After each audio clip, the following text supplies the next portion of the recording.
window. And that's what originally alerted authorities to this car in the Manchester area, at Westminster. It's kind of been all over that region, sometimes on surface streets, sometimes on freeways, as you see. And for a while during the pursuit, it had gotten to slow to moderate speeds. There have been at least 4 pit maneuvers performed on this car by law enforcement, and every single time this driver has gotten away, at times then reaching 75 miles per hour, John, speeding away, and now it's slowed down again. And the vehicle in question, we believe, is a Honda Civic. It has sustained damage. The rear bumper looks like it's been torn off.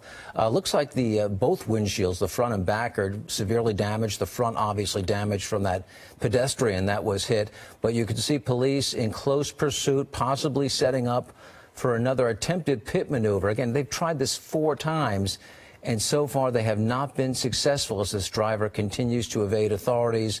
We believe still in the Westchester area, making his way on surface streets now, and you can see police have airborne units as well monitoring the situation. But does not appear he has any intention of giving up right now. Air 7 HD is overhead, and at times, because of the technology that we have in our helicopter, you're able to see how fast the suspect is moving right now at moderate speeds. You can see going about 27 miles per hour, slowing down, and now we'll see what happens as he approaches more intersections. Speeds up. We've seen him blow through several lights, we're told, in the newsroom as we've been monitoring the situation, in the wrong lane of traffic there. As officers sometimes back off a little bit, give him some space. They also don't want to cause a situation. But look at traffic, kind of the car to the right speeding up a little bit to catch up, and now pulling over for law enforcement. And we believe this started as a possible stolen car. Police wanted to investigate. The rear window had a crack in it. They were trying to stop him. And that's how this started, I think, in Culver City. Is that correct? And then it made its way through Inglewood and then into Westchester. And that's where we're located now as this pursuit continues. It looks like he's going about the rate of traffic, nothing too excessive at this point, but we have seen some moments where he's exceeded the speed and traveled at pretty good speeds. Right now you can see police, again, maintaining a reasonable distance. Looks like they're just monitoring the situation right now, at least. And right now, we're told that he's just now passing the Playa Vista. We're in Playa Vista. We just entered the Playa Vista area of Southern California. Law enforcement keeping their distance, which is interesting, waiting for their next opportunity to possibly perform what could be the 5th pit maneuver as he approaches more traffic at an intersection where traffic is stopped. We'll see where he goes next, making a right turn here into a neighborhood off the freeways. Now, this was in the Inglewood area at some time. This driver's been going for quite a while now with Air 7 following overhead. I'm trying to see if we can zoom in if he's going to make another turn here. It appears we've lost him. He might have stopped on the other side of those buildings. Maybe there's been another. Oh, nope, there he is right there. There he goes there, yeah. Again, an older model Honda. All we know about right now is of the one suspect in the vehicle. We haven't had confirmation if he is the only person in the car. But again, officers in hot pursuit, trying to see if they can get this to come to a peaceful end. I'm just surprised that after 4 pit maneuvers and the bumper practically falling off at some point, but still hanging on there, that this car is still going. And not just going, it appears to be in relatively good condition as it continues on these surface streets. No indication that it's severely damaged or impaired from these 4 pit maneuvers. I think we did see the bumper come off, but obviously that's not going to slow him down necessarily. So yeah, he's still going, and they're still pursuing him.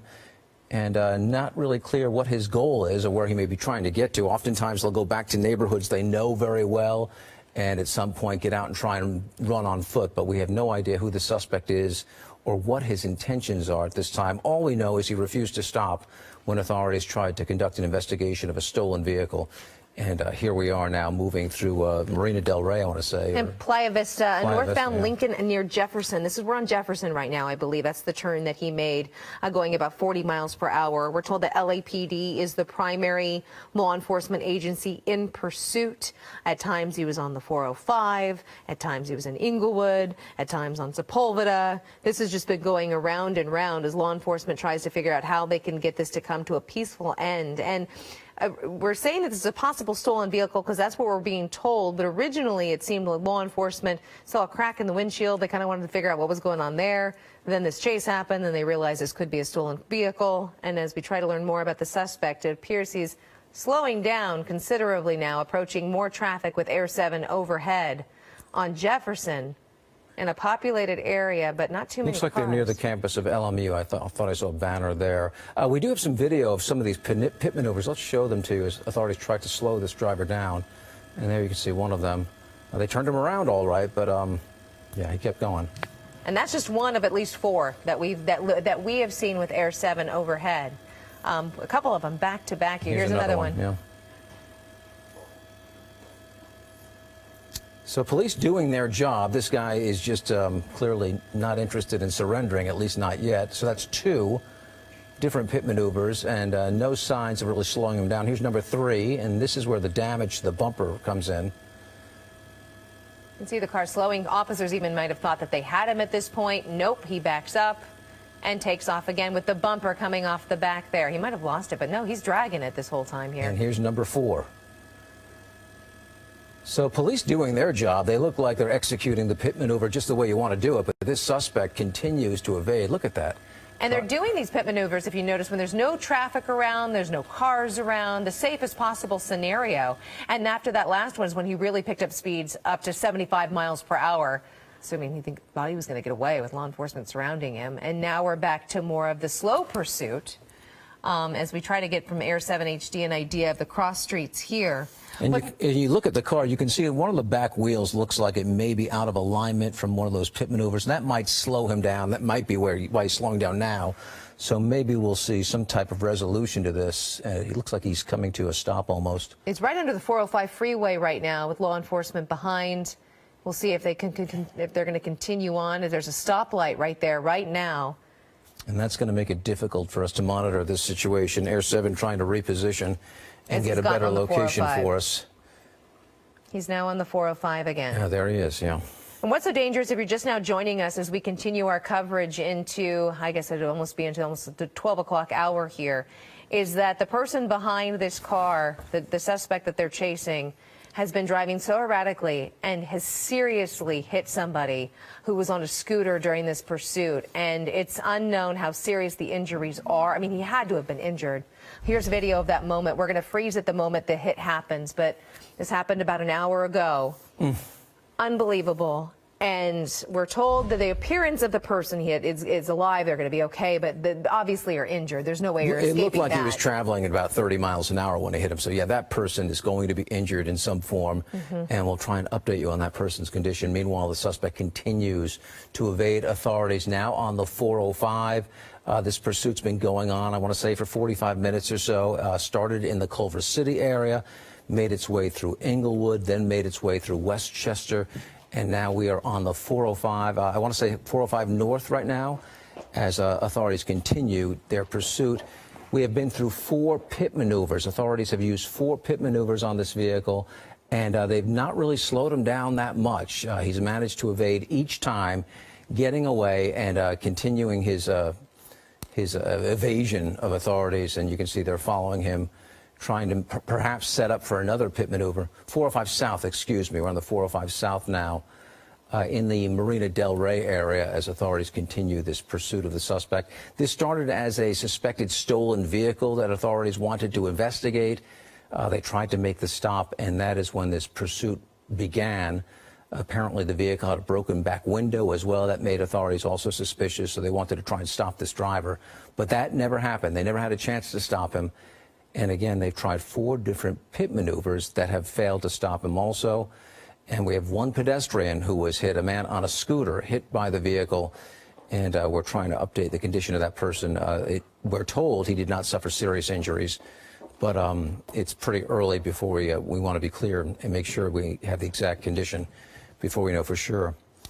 So now, not moving at a high rate of speed, maybe 30 miles an hour, 40 miles an hour on the freeway, the 405 South. It looks like traffic has been cleared out, so hopefully people are not in danger as this pursuit continues. And there you can see the police vehicles following him maybe 100 yards back as they monitor this situation. There are police air units also overhead watching this, keeping a good eye on the suspect. And I want to welcome Veronica Miracle to our coverage as well. Good morning, Veronica. I should say good afternoon now. It's 12:01 in the afternoon. Thanks for joining us. Yeah, thanks for having me. It's been absolutely awful watching this unfold. We have Carlos Granda on the way to get a status update on that person who was hit. Absolutely terrible. And again, the striking thing, 4 pit maneuvers, and they were not able to stop him. And we're not talking about a big vehicle here. This is a Honda Civic we're talking about.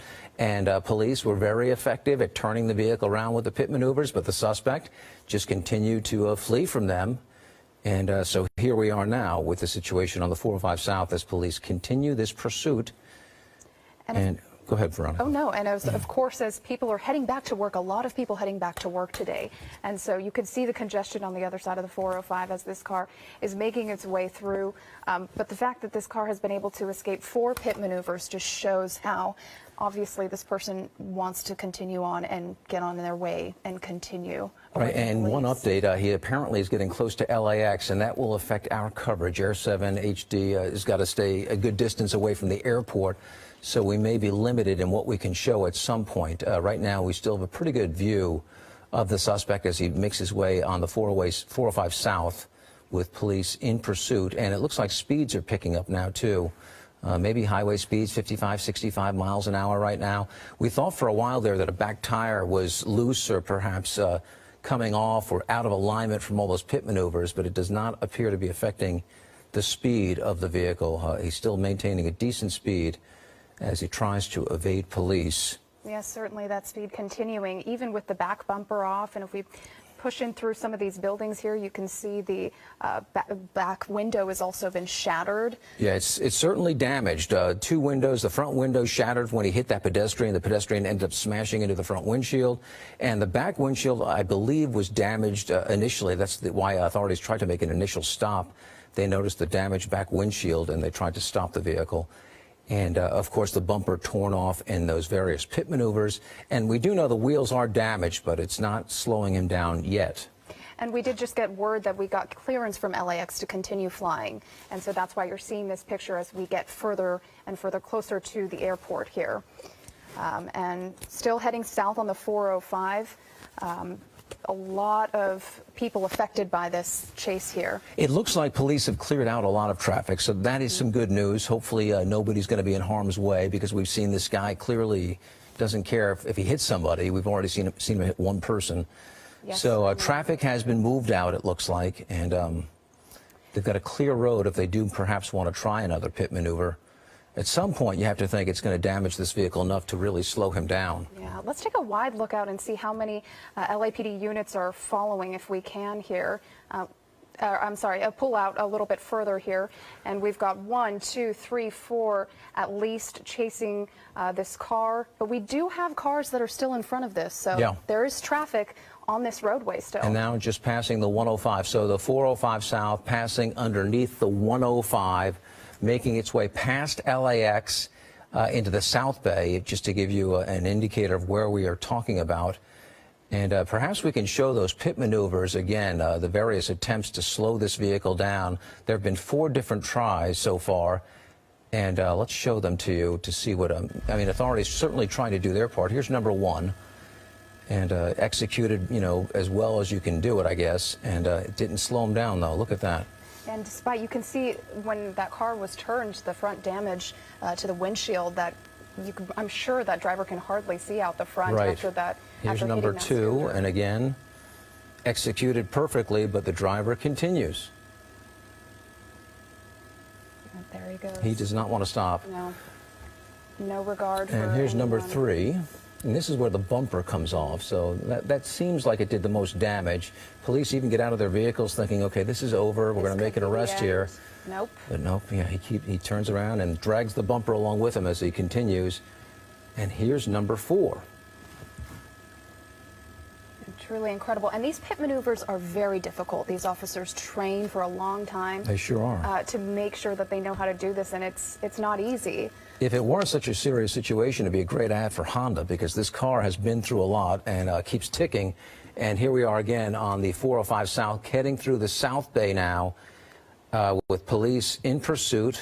And is that a civilian vehicle also on the freeway? I can't make it out really. It does look like it, and we are in Hawthorne now, but it does look like there's a civilian vehicle possibly there. We do know that there are some in the front and some trailing behind those officers, so this is not an empty highway. There's still a danger for people who are driving here. Yeah, when we pulled out on the camera, you could see there are other cars and there's another vehicle. So yeah, he's getting into a populated area now. And of course, that makes it much more dangerous. You just saw a big truck with a trailer.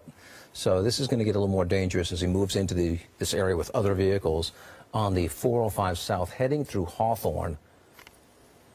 And as Veronica pointed out, his front windshield is badly damaged. It's hard to imagine he can see very well. He appears to be, well, he was kind of moving erratically, I'm sure. Seems to be pounding, hitting him. Yeah, I wonder if he's trying to kick out that windshield, perhaps. Yeah, because there's no way that he can see well through that after hitting that person on the scooter, smashed up the whole front windshield. Right now, we don't have any information about the suspect himself. We don't know age or name, obviously, and don't know why he is continuing to evade authorities. But obviously, he does not want to stop. He does not want to get caught after 4 pit maneuvers. Of course, he's facing charges for hitting a pedestrian already, so he's facing serious charges. Yeah, maybe we can show viewers who are just Here it joining is again, us now. and we want to warn you, the video's serious, but we do freeze it. And the impact was pretty severe there. You could see the damage to the windshield as the person on a scooter, it looked like. Yeah, and although we don't show it, that car did continue to run over that person and just keep going. Yeah, and we're told the condition of the scooter rider is not serious, but we're trying to update it. You would imagine he would have suffered some injuries in an impact like that. Oh, most definitely. And after, of course, not only hitting the front windshield, but then getting run over by that driver. If we can pull out a little bit just to see how much traffic there is where this car is right now as we take a look at this live shot on the 405 South. Yeah, we're now moving through Lawndale, apparently, and again, on the 405 South, and we're pulling out wider to give you a better sense of who else might be on the road with this suspect. And you can see police trailing maybe 100 yards behind the vehicle. We have seen 4 pit maneuvers. None have been successful at stopping this driver, obviously. They have done some damage to the vehicle, but it appears to be operating well enough to travel at speeds of around 50 miles an hour, perhaps, as he continues on the South 405 through Lawndale now. Definitely impacting your afternoon commute here. If you're going to be in this area, definitely try to avoid it. Yes, yes. He did pass by LAX. They allowed us to continue our air coverage through LAX. Apparently, this started in Culver City, where authorities tried to stop this driver, a suspected stolen vehicle. They saw the back windshield was damaged. They tried to make a stop, and that's when the pursuit started, the suspect taking off. He made his way through Inglewood. He then made his way through Westchester, through Marina del Rey, and now through Lawndale as this pursuit continues for just about an hour now. It's been going on, and right now no end in sight. And although we don't know exactly why police started chasing this person, we do know they are now wanted for assault with a deadly weapon and hit and run. Of course, on many other charges as well for evading police, continuing to go through stoplights, passing through here. Yeah, a long list of traffic violations, but it's the hit and run that stands out right now. Certainly. And perhaps other charges he may be facing, and that's why he didn't stop to begin with. But you have to wonder where he may be trying to go, because he's kind of been all over the place, no direction specifically. Does it look like there's anybody else in the car? I've not seen any other movement other than the driver. And just to update you, we're now making our way through Torrance on the 405 South as this pursuit continues. At some point, you have to imagine this car is going to run out of gas. The damage to the car has to take a toll and slow this car down. I mean, he hasn't gone over 50, 60 miles per hour at this point. So he's been maintaining highway speeds, and we haven't seen him exceed the speed limit. But at times, I guess earlier in the pursuit, there were some moments where he did. But right now, right around 40, 50 miles an hour, it looks like. I'm just eyeballing it. It could be wrong. And let's show those pit maneuvers. 4 times we've seen this. Number 1, turned him around. That worked good. That's what you're supposed to do, but it wasn't enough to stop this guy, and he took off. And another method they try to use is spike strips, but that can also be very difficult in chases. And the right, car it takes a lot of coordination to get in the right Mm-hmm. spot. This is pit maneuver number two, and again, it was done well, but he was not interested in stopping. Number three, really a determined individual. You see, you go through 4 pit maneuvers, and this is where they really thought they had him, but you can see he took off again, the bumper dragging behind. This person really wants to get away, and we're still trying to figure out exactly why they started chasing him in the first place. Right. We heard a report of a possible stolen vehicle, but we're looking into that as well. This was the most dangerous pit maneuver. They turned him around. Looks like they damaged the vehicle. Then he took off heading in the opposite lanes of traffic. So. And that wheel looks pretty damaged in the back, too. Yeah, I noticed one of the wheels was wobbling pretty good. So maybe at some point we'll see a wheel come off, and that'll slow things down dramatically. But as of right now, this little Honda Civic is taking a beating and just keeps going. And we are in Harbor Gateway now. So this chase has been going on for well over an hour at this point. Starting, where did it start? It started in Culver City, I believe, City, is the initial agency that tried to make the stop, and he took off into Inglewood and then made his way through Westchester, then Marina del Rey, then Hawthorne, then Lawndale, Torrance, and now Harbor Gateway on the 405 South. Not a lot of traffic right now. We did see some people getting onto the 405, so they're not stopping people from getting on. But luckily, there's not a lot of traffic right now, which is helping them. Yeah, it's not rush hour. I mean, obviously, that's a good thing because we've seen when he's not going to stop for anybody. He already hit a pedestrian. So the last thing we want to see is this guy around pedestrians or other drivers. Certainly. Because then the risk level and the danger level goes up a lot. Yeah, but incredibly, that car is still intact after those 4 pit maneuvers, after hitting a scooter rider, running that scooter driver over, and continuing on for an hour. So it doesn't look like this is, there's an end in sight at this point. It doesn't look like he has a plan either in terms of, I'm going to go back to my neighborhood, which I know, and maybe get out. We haven't seen any indication he's going any place in particular. Because, yes, in some cases, you're right. In chases, they'll go to their neighborhood and they'll kind of circle the block and then get out in a familiar area. Call their friends up and maybe get some help and coordinate their escape or something like that. We haven't seen any indication of that, and it's been going on for close to an hour now. And just based on our perspective here, it does appear that there's just that one person in the car. What he's doing, where he's going, no clue. But LAPD keeping a very safe distance. They're not trying any pit maneuvers here. They're not getting close to him or that. And I just got word from our booth that the CHP is now taking over this pursuit. So they're now handling it as he continues on the freeway, trying to evade authorities. If you're just joining us, this started in Culver City. I want to say about an hour ago, authorities tried to stop the driver. They thought it might be a suspected stolen vehicle. He took off, went into Inglewood, and then went into Westchester. We've seen 4 different pit maneuvers. All of them have failed. We've also seen this driver hit a pedestrian, a man on a scooter, and you can see the damage to that windshield is from that impact. That scooter rider slammed right into that windshield.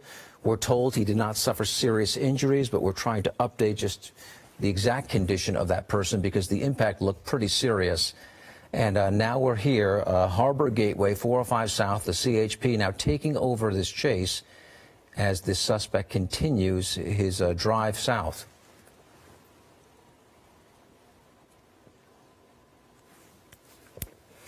And you can see now he's starting to catch up to traffic. So there are more people on the roadway and more danger that it presents not only for the LAPD that are chasing this car, but the driver himself. As we continue on here on the 405 South. And there he's passing some civilian vehicles. So there are other cars on the road, possibly in danger during all this. But as Veronica pointed out, traffic's pretty light, which is good news. That helps. But we are getting some word that there could be some traffic ahead, which could pose a threat. But it still looks like they're a distance away. And it does look like LAPD, or CHP rather, getting closer. So they had quite a distance, and now they're certainly shortening that. Yeah, they've closed the gap a bit, so maybe they're getting ready to do something. I'm surprised, like you were talking about the spike strips. We haven't seen an attempt to use spike strips. Maybe they just haven't had the opportunity, because that does take some coordination in terms of getting people out in front of this guy and setting it up. So they just may not have had a chance to do that. We have seen the pit maneuvers, obviously, 4 of them, which is kind of shocking that he's still able to flee from police after 4 pit maneuvers. Car's still intact. Yeah. Despite this, if you take a look here, they completely flip him around. A very well executed pit maneuver, which takes a lot of training and is very difficult to do. We've seen pit maneuvers where it looks like they're going to be able to hit the car and there's no effect. And then yet again, they come here for the second time, flip him completely around, still doesn't You can't get blame him to police. stop. They've executed these things perfectly. The problem is this car is very well made, and this guy has no interest in stopping. I'm sorry to joke about it, but this car is pretty resilient considering the damage it's already sustained. And yeah, and again, this third pit maneuver where police really thought he's going to be done. That's where they thought they were going to get him, and nope. And then the fourth one here, which takes off the bumper completely. Flips him around to the other side of traffic, but it does not work. And if you you look close at the car, you can see the wheels are a little out of alignment, and so there is damage. It's just not enough to stop this driver at this time. You guys, there's someone else that looks like in the car, no? Difficult to say, Kimmy. We've been trying to see. It looks like somebody in a white shirt. I've seen some arms waving around in a white shirt, and I want to say it's just the driver. That's the information we've received so far. Yeah. Is it's just a driver. But it's hard to say, too, because the back windows are tinted, even though that... Right. The front windshield is smashed from the impact with the person who was on the scooter, so we can't really see. And his visibility must be pretty The visibility's got to be terrible for this driver. And do you guys often see spike strips on the freeway? Not usually on the freeway. You'll see them try to do it on surface streets, where, say, if a guy is going around the block over and over again, that gives them a chance to get in front of him and lay down some spike strips. But in a situation like this, it's quite a bit harder because they've got such a wide area of roadway. Those spike strips don't cover, I want to say they cover 2 lanes maybe. Yeah, maybe 1 lane at most, and then they also have to clear the traffic in the front. There's a lot of coordination that goes into putting those spike strips down, Right. and we've seen so many times where it doesn't work, or they'll just drive around it. So certainly a lot more challenging on the highway here. And do we have an update on location now? Last location we had was Harbor Gateway, like but I think he's Carson. probably through there. The 405 South in Carson here, and for those of you just joining us here, it's 12:18. We want to show you the... Okay, approaching the 710 is the update I'm getting from the booth right now. Okay. We do want to go back to that video that shows this driver hitting a scooter rider. We're going to stop it. It is very jarring and so disturbing. But hitting that scooter driver, he continues on. And that scooter we are. driver hit his head against that windshield, so he must have suffered some injuries. And again, we're still working to get an update on that. As this pursuit continues, now making its way through Long Beach, the 405 and the 710, and the CHP now handling this pursuit, following the suspect, maintaining a reasonable distance. It doesn't look like they're ready to take any kind of action right now, content to just let it play out. And sometimes that's the safest strategy in a situation like this. Well, and you absolutely know, after seeing what this driver is capable of, that they are not afraid to use a deadly weapon, which in this case is a car. Right. We've seen one person hurt already, and they certainly don't want to see any kind of repeats like that. So they're being cautious. And it's not like they haven't tried to stop this car. 4 pit maneuvers have been tried, and they've all failed as this driver continues to evade authorities. And you see a lot of people taking off, getting off the highway, maybe intentionally or not, but if you are in this area or you know somebody who's possibly driving in this area, probably best to tell them, get off the highway, take surface streets for now, because we really don't know what's going to happen here and where this driver could be going, what his intentions are, and how long this can continue for. And let's just update you and recap for you if you're just joining us. This started in Culver City about an hour ago, 11:30, I want to say was the time. Culver City police tried to stop the vehicle. It was a suspected stolen vehicle. It had a broken back windshield, which also made it suspicious to them. The driver refused to stop. That's when the pursuit started. It made its way through Englewood, and I believe that's where the pedestrian was hit, a person riding a scooter hit by the suspect. No update on that person's condition. Here's that impact again, that terrible impact. It's so hard to watch every single time. And now, after starting in Culver City, an hour later, we are in Long Beach. Right. So this has certainly continued on a very long distance. 4 pit maneuvers have been tried, all of them executed perfectly, but the driver continued to evade authorities. They obviously didn't damage it enough, but yeah, there you can see he's moving fairly well after that pit maneuver. Yeah, you have to wonder what's going on inside that person's mind. Just to continue on after being hit like that. And we don't have any word on who this person is. Right. We don't have an ID. We don't have an age. It appears to be a man, I want to say, but we could be wrong on that, too. All we can see are what's through the windshield, that damaged windshield, so it's hard to get a good description of the suspect. We believe it's a male. That's all we can really tell you, which isn't a whole lot.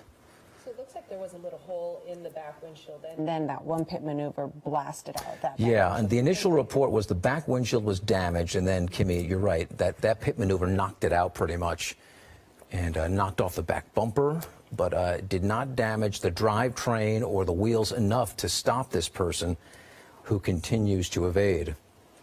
Yeah, usually in those pit maneuvers, they're debilitating enough to the car where the wheels will get dismantled or something will happen, possibly a tire will pop. But in this case, this car is still Yeah, it may just be dumb luck. intact. They just didn't hit the wheel in the right spot to Right. knock it out of alignment because, yeah, he's still going and they're still following. And look at that. The CHP has a helicopter unit right overhead. I've seen at least 3 or 4 units. I'm sure there are more than that pursuing him as well because this guy we've seen his ability to hurt people. Yeah. And he doesn't appear to be affected by that in terms of stopping and showing some kind of remorse. So he's a dangerous person, and they're taking it very seriously. Right. And we are passing the Long Beach airport now, and you're starting to see traffic as this driver continues on the 405 South. Semi-truck right up ahead, and even more cars, I'm sure, not knowing what's going on because this chase started in Culver City, and now we're going all the way down here, passing the Long Beach airport. Yeah, it's difficult for police to clear everybody out when you don't know where the person is going to go. Right. And you're kind of, at some point, you're going to see traffic mixed together. And what kind of behavior, too, especially that erratic behavior, Right. hitting pedestrians and such. I did see a CHP unit parked on that overpass there, so I'm sure they have a lot more people up ahead prepared possibly to do something else, as we have been talking about, possibly a spike strip, but 4 pit maneuvers later and this car hasn't slowed down. You can see 2 more units there on the overpass. And a spike strip would be great if they can. First, they'd have to clear all the traffic out and get in Right. position and get in a situation where he's not able to just drive around it, which we've seen that happen too. So, yeah, it's just complicated in terms of setting something like that up. And then right now, since he is driving pretty slowly, I mean, he's not going 80, 90 miles an hour, so Right. maybe they're just waiting it out, and at some point he's going to run out of gas. Yeah, it's an economy car. Yeah. It might be a while. It could be a couple of hours. But at yes. some point, yeah, he's going to have to run out of gas. I mean, the laws of nature take over at some point. Yeah, we're fortunate, though, that it's a decent time for him to be on the road. Yeah. If he is going to be doing this, thankfully, it's not 4 or 5 p.m. or early Right. morning traffic hours. And it's kind of a holiday week, too. Traffic's kind of light out there. So that's working in the favor of authorities. But we've already seen somebody injured. So I do always wonder, though, people, just continuing to drive like this, there's a chopper above them, several choppers, and there's, vehicles obviously pursuing them, and they just keep going. yeah, you have to wonder the mindset. You're not going to get away, and they still try. Well, I mean, after we saw, of course, that video of him just running over that scooter rider, and there's no regard for life. Yeah. Yeah. So it's very hard to You're not understand. dealing with a rational person, is the bottom line. And here's that impact again. And not even tried to swerve out of the way.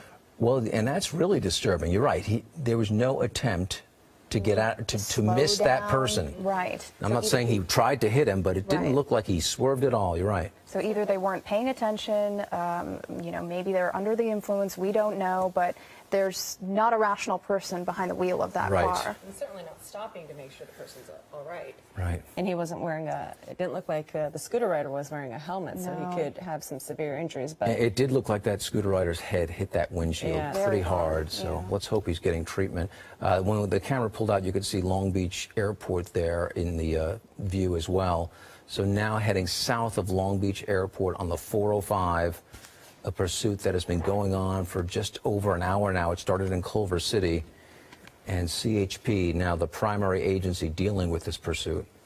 Yeah, it started off with LAPD officers following and chasing this car, and yeah, it's since switched hands and switched agencies over to the CHP, and you know they do that. They work together and figure out who's going to be able to continue on, and of course now they're completely out of the LA jurisdiction. Yeah, so. and CHP, as long as he stays on the freeway, they'll take it all the way.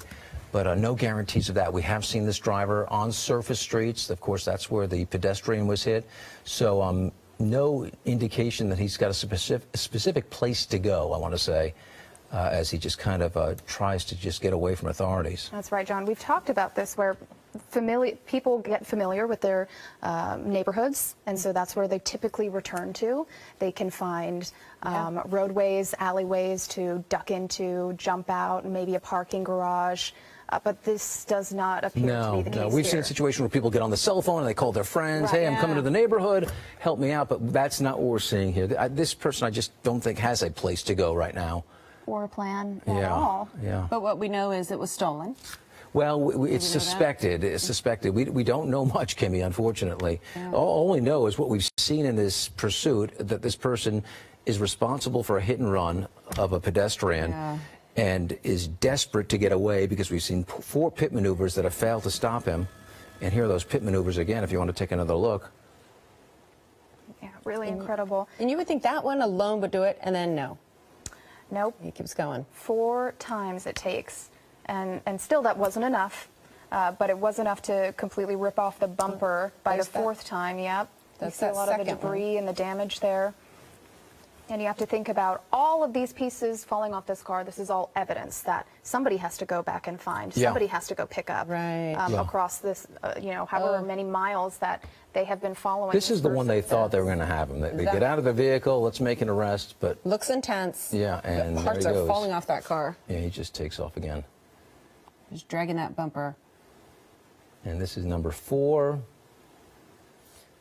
And usually you'll see the wheels on these cars start to wobble after a couple of these because they're not meant to go sideways like that, and the alignment gets knocked off. But this car has held up fairly well. And there he is driving in the wrong direction. Yeah, that's what makes him so dangerous. He's on the freeway right now. As you said, Kimmy, he's not really a threat.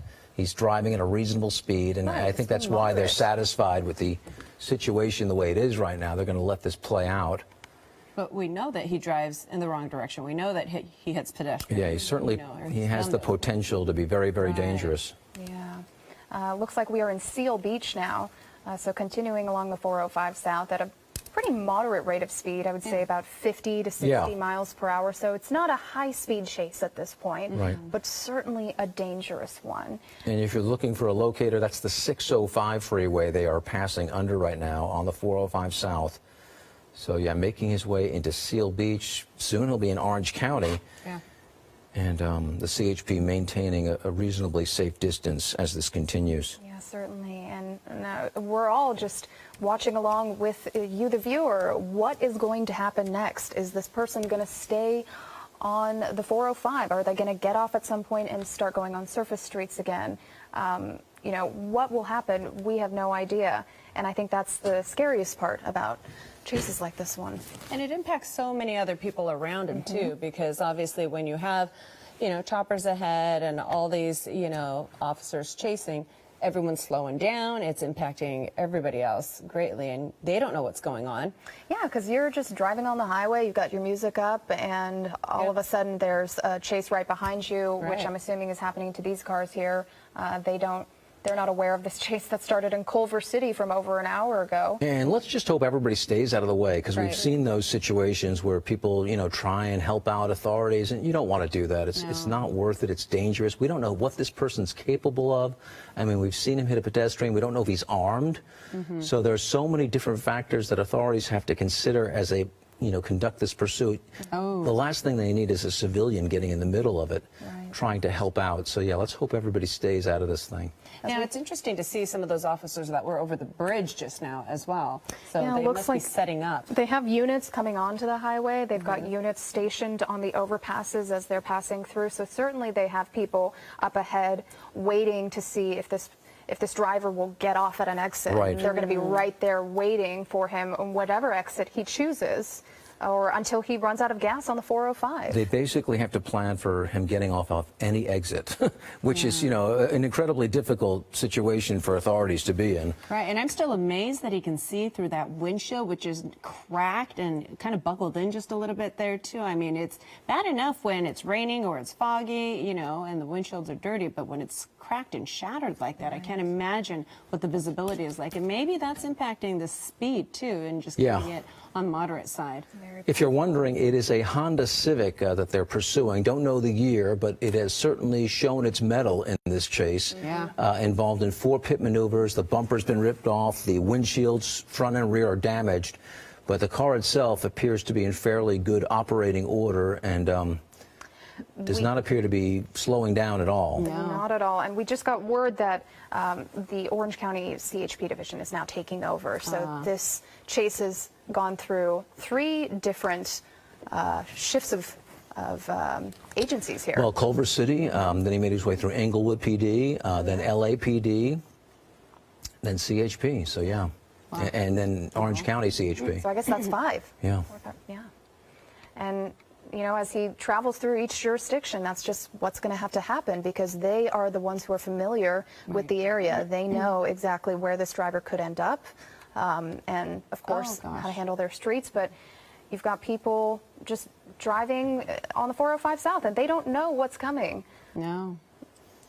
But traffic does appear to be fairly light, and that's the one positive thing we can say about this pursuit so far. There are not a lot of people on the roads, maybe because of the holiday, maybe just because of the time. It's 12:30 in the afternoon.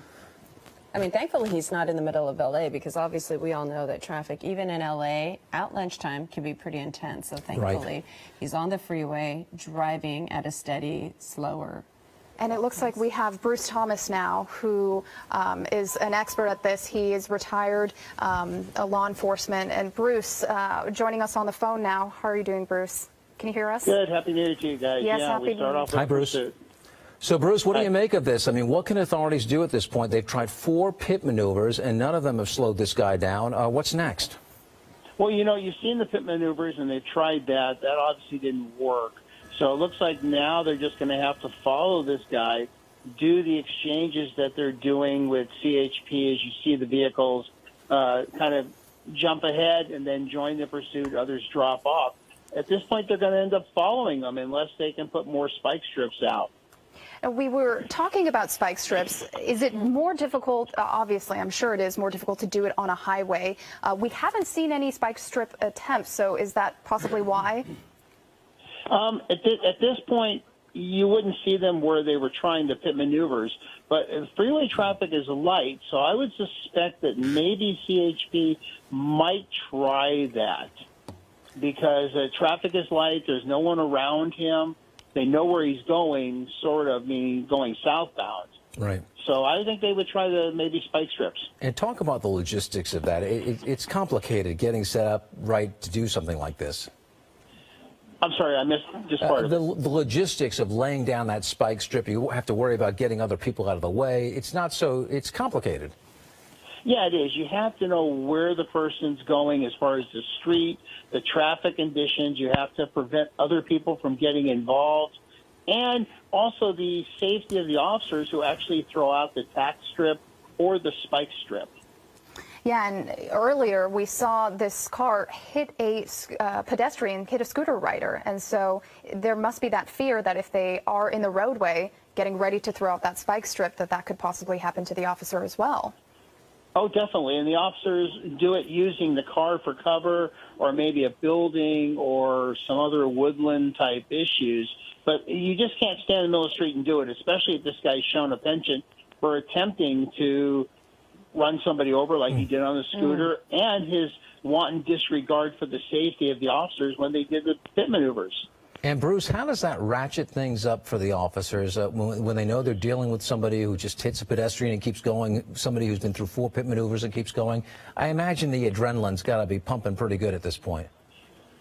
Yeah, definitely. I mean, your adrenaline's going on a scale 1 to 10 instead of 12 anyway. Right. And that's why they have the helicopter up ahead, as you see. They're calling the pursuit to take some of the stress and pressure off the officers. But your stress level is definitely very high. And Bruce, we just learned that the scooter rider has non-life-threatening injuries. An update for our viewers who've been watching with bated breath, I'm sure. Yeah, that's great to hear, and amazing to hear, considering the impact. And he didn't have a helmet on. So Yeah. Didn't have a helmet on, got run over by both sets of tires. hit his head on the windshield. Poor guy. A very, very lucky person, Yes. and let's hope we don't see any more incidents like that as this Going pursuit back continues. to what you were talking about, the pit maneuvers, we've seen a couple of pursuits where they've actually rammed the vehicle on a very hard way instead of just trying to spin them out to show that we're not playing games. You're going to jail, and we're going to do what we have to do to take you to jail. Now, at what point does the CHP say enough is enough? We are going to do whatever it takes to stop you? Because at this point, it looks like they're kind of trailing from quite a distance away. Yeah, at some point, the watch commander is going to get involved and say, okay, enough's enough. In this case, he's gone through, 4 jurisdictions now. Is he going to the border? It's hard to say. At that point, they may authorize deadly force at the border to stop him. Wow. Very, very possible as we see him just continue on the 405 South with no plans to slow down or get off. And just to update you, he's now traveling through Huntington Beach, so in Orange County and continuing south. Bruce, the spike strips, how many lanes can they cover? Because he's on a pretty big freeway here. You can't cover the whole 405 South, can you? No, most spike strips, you're looking between 8 or 10 feet maximum. They have different kinds. They have tack strips, which may be about 9 feet. Some maybe 10, but it's something he'll definitely try to avoid, as he's already done that. Right. Yeah. So suffice it to say, it's harder to do a spike strip on a freeway than on a surface street. Yes, very, very much so. Yeah. At the end of these pursuits, what is typically the mentality of these folks? Is it pretty common and typical to see that they're under the influence, or how are they able to continue on and have such a disregard for the law? What's more amazing, and I'll address that in a second, is the durability of these vehicles we see in the pursuits. Mm-hmm. I mean, I get a flat tire, I have to stop. These vehicles, they get a flat tire, they go another 200 miles. Right. But the mindset of these people is they want to get away, they don't want to go to jail, and it could be for a minor traffic infraction. In this case, not so, but it could be for they don't have a driver's license or a suspended license, or they have some small traffic warrants. So one bad decision piles on to another, and then in this case you hit a pedestrian, and now you're looking at serious problems down the road, and so maybe the desperation level just, accelerates as this goes on. Very, very much. You've seen a small anthill become now a mountain. Right. And obviously some may be wanted for more egregious felonies, but in this case, it could be just they have some warrants. And it's so amazing to me that this guy's front windshield is totally busted up. So how he can even continue to drive and see through that is really incredible. And he's maintained his lane. It's not like he's swerving or anything like that. So he's got a clear spot somewhere on that windshield where he's able to look out. But, it is impressive. And as Bruce said, what's impressive is the vehicle's able to function still after all the beating it's taken. Mm-hmm. And Bruce, I have a question for you. This is Yes. for me. I know you mentioned that once he gets closer to the border, it could be that they would do something a little bit more serious. What sort of actions would they take? Well, you have less lethal weaponry. You have beanbag shotguns, 9mm Arwen type rounds that they can fire. 47mm. But he is crossing a border. It is a defended border to some degree with inspections and people coming back and forth. He is an assault with a deadly weapon suspect. So, does the border officials deem him to be a threat? Not maybe necessarily on our side of the border, but maybe on the Mexican side. Yeah, I was going to say the Mexican authorities may treat this much differently than our authorities in terms of how to deal with this person. And that would be the law enforcement agency he'd probably deal with, right? If he's heading south, we really don't have any kind of enforcement on the south side, do we? Going into we never used to, I remember. You bring up a great point. We do have relationships with Mexico and with Canada, but law enforcement officers are not authorized to cross that boulevard, the border. And if they have, and they've done it in the past, Mexican officials have confiscated cars, guns, badges, and the officers, and then now the U.S. government has to intervene to try to get them back. Okay, suffice it to say they don't want it to get to the border, I guess. Yeah, that just creates a whole other set of circumstances. Right. It'll be, yeah, an entirely different can of worms that this driver will have to open. And let's not forget, when you get to the border, it's not like you're breezing through. No, Right. you still have to Traffic slow backs down. up, and yeah, you could just be sitting in traffic, and it could end there. And it looks like they've stopped letting people onto the 405 now. Oh, yeah, you can there see you that go. traffic is backed up, and the CHP is stopping those on-ramps from continuing until this car passes by. So that's why we have such, all five, how many lanes are there? All of the lanes are clear here. And Bruce, Yeah, it looks like you may see CHP try some intervention here. it looks like the roadway's clear. Well, mostly not clear enough. Like you said, though, they're not letting people on the freeway. Right. Bruce, is there ever an attempt to try and communicate with a driver like this with a bullhorn or a loudspeaker or something? Unfortunately, at these speeds, sound travels, but it's not traveling where you can talk with the person. Because when you ride Code 3 with lights and sirens, people don't hear the siren, they see the light. Right. So it's almost impossible to communicate with him at this point. Would it be out of the question that maybe authorities are contacting family members of this person if they're able to track through the license number and have them reason with the driver? Is that ever done? Oh, definitely. You could, on the license plate, get information on who the registered owner of the vehicle is, some reverse directories. You can call them to see if they know this person, to see if their vehicle is being driven by somebody, and then go that route. It does take time, but it's definitely a possibility. And Bruce, have you ever seen, and I don't know if they do this, have you ever seen a pit maneuver on the freeway? Yeah, CHP has done them at lower speed. At this point, you got to remember, you got, a 4,000 or 5,000 pound vehicle that becomes an uncontrolled missile. He's going to go into the center divider maybe, damage it. Now you're going to lose those lanes of the freeway, if not mention the whole freeway, while it's repaired. Oh, yeah, good. And you don't want him crashing through the barrier into oncoming traffic, too. No. Oh, definitely. That's not a good possibility. Right. Right. Bruce, I know there's been talk of new technologies to stop these things, some kind of like a dart you could shoot at the car that uses electromagnetic pulses to disengage the engine. Is there any progress on those things? The progress is slow because you have different types of vehicles. Obviously, with some of the battery-operated vehicles, they could short out the vehicle. With some of the older vehicles, which don't have the new technology in them, we're not sure how it affects that. But they are making progress with it. I would say within 3 to 5 years, you're probably going to see it. Plus the ability of the manufacturers to give law enforcement code where they could disable the car. Right, right. They'll just give you the code and you'll punch it in and it'll send it to it through the internet and turn your car off. Wow. Yeah, like OnStar, Lexus Assist, Mercedes Assist, Right. those type of things. Okay. And it looks like we're passing South Coast Plaza now. So this started in Culver City, almost coming up on 2 hours ago. Right. We've got about 15 minutes until the 2-hour mark here. And still traffic relatively light, so that's good news. There aren't a lot of people in harm's way. And that's important because we've seen this driver has no regard for life. He's hit somebody, a pedestrian. Apparently that pedestrian is going to be okay, which is great news. Non-life-threatening injuries, according to the LA Fire But the Department. worry, of course, is he might hurt somebody else, and that's why they're being very, very cautious, maintaining a relatively safe distance as this pursuit continues south. On the 405, you can see other vehicles on the roadway, too. So there is a danger of other people getting in harm's way. But so far, not a lot of traffic, and that's good news. And coming up here on the 55 freeway, Bruce, for those who are just joining us, at what point will they say enough is enough? And when will this end? Do we have any idea? You know, that's a tough call. You're looking at the drain on the resources, the inconvenience to the general public when this thing finally ends.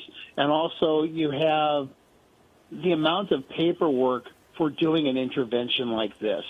You're going to lose officers off the street while they conduct their investigations. But at some point, you've got to say enough is enough. And I think we've seen law enforcement get to that point almost. And Bruce, who makes that call? Is it the sergeant on scene? Is it the watch commander? Who does that? Well, ultimately, different departments have different rank structure. For my department, we had a sergeant involved in the pursuit based on the number of vehicles and occupants, maybe 3 vehicles and a supervisor. You also have a watch commander who's monitoring the radio traffic. And there's certain things that the officers have to give information-wise to the watch commander. Direction of travel, speed, what the vehicle's wanted for, number of occupants, that kind of information. And if you don't provide that information, the pursuit can be canceled. And just to note here, we just passed the John Wayne Airport heading into Irvine now. So continuing along the 405 South. Yeah, and he's been heading south for a while, so maybe we're getting some sense of where this person is trying to go. No guarantees, but we've been on the 405 South for a while now, and it looks like he's maintaining that direction at a steady pace. Yeah, and what about having choppers near an airport? How does that impact things? I know it affects our for coverage. the police, it does, because they have restricted flight plans and operations, so the helicopter can't go over the runways or the arrival or departure areas, so they have to skirt that. So in this case, I don't think it's an issue because he's not by the airport per se, but does affect surveillance helicopter. Yeah, I know. Earlier he went through or near LAX, and we had to get clearance to fly our chopper through. So, yeah, there's some coordination there with air traffic controllers that has to take place as well. So many different agencies have to work together when somebody goes on Does a look like he's run slowing like this. down a little bit. Yeah, it does look like he's losing some speed. Yeah, looks Now it looks like he might be picking up a little. 50s, 60s. It's in the 60s. So maybe he's looking for a place to get off or contemplating a situation. And as we've seen all along the 405, there have been CHP officers all along the overpass waiting. So a tremendous amount of resources being Yes. deployed to keep a handle on this guy. If he gets off at an exit, they'll have an officer there.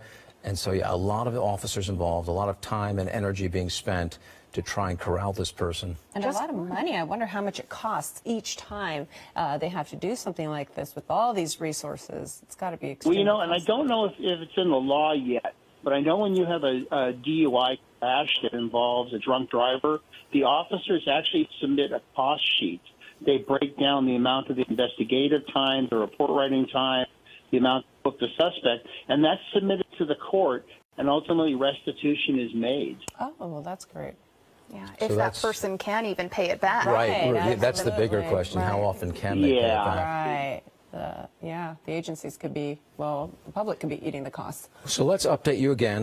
We've been through this a few times. This chase now going on for over an hour. It started in Culver City. Authorities trying to stop the vehicle. It was a suspected stolen car. Suspect refused to stop. Continued into Inglewood, where we believe, I think it was in Inglewood, he hit a scooter rider. And let's show you that video The again. Playa del Rey area. Playa del Rey is where that impact took. It's hard to watch. It is. It's terrible. The good news is that scooter rider's okay. We've been updated on his condition. No serious injuries, despite that really hard-looking impact. And so that's some good news. But it shows you this person's dangerous, and they're not interested in stopping. 4 different pit maneuvers have been tried. None of them have been successful. We'll show them to you as well. All of them executed, I would say, as well as you can expect them to be Perfectly. done. This driver is just persistent in his desire to get away. And Bruce, talk to us about how difficult it is to get these pit maneuvers done correctly. Well, it's very difficult. You have to go through training. Not only most of the city police agencies, unlike CHP, don't have a special bumper on the car.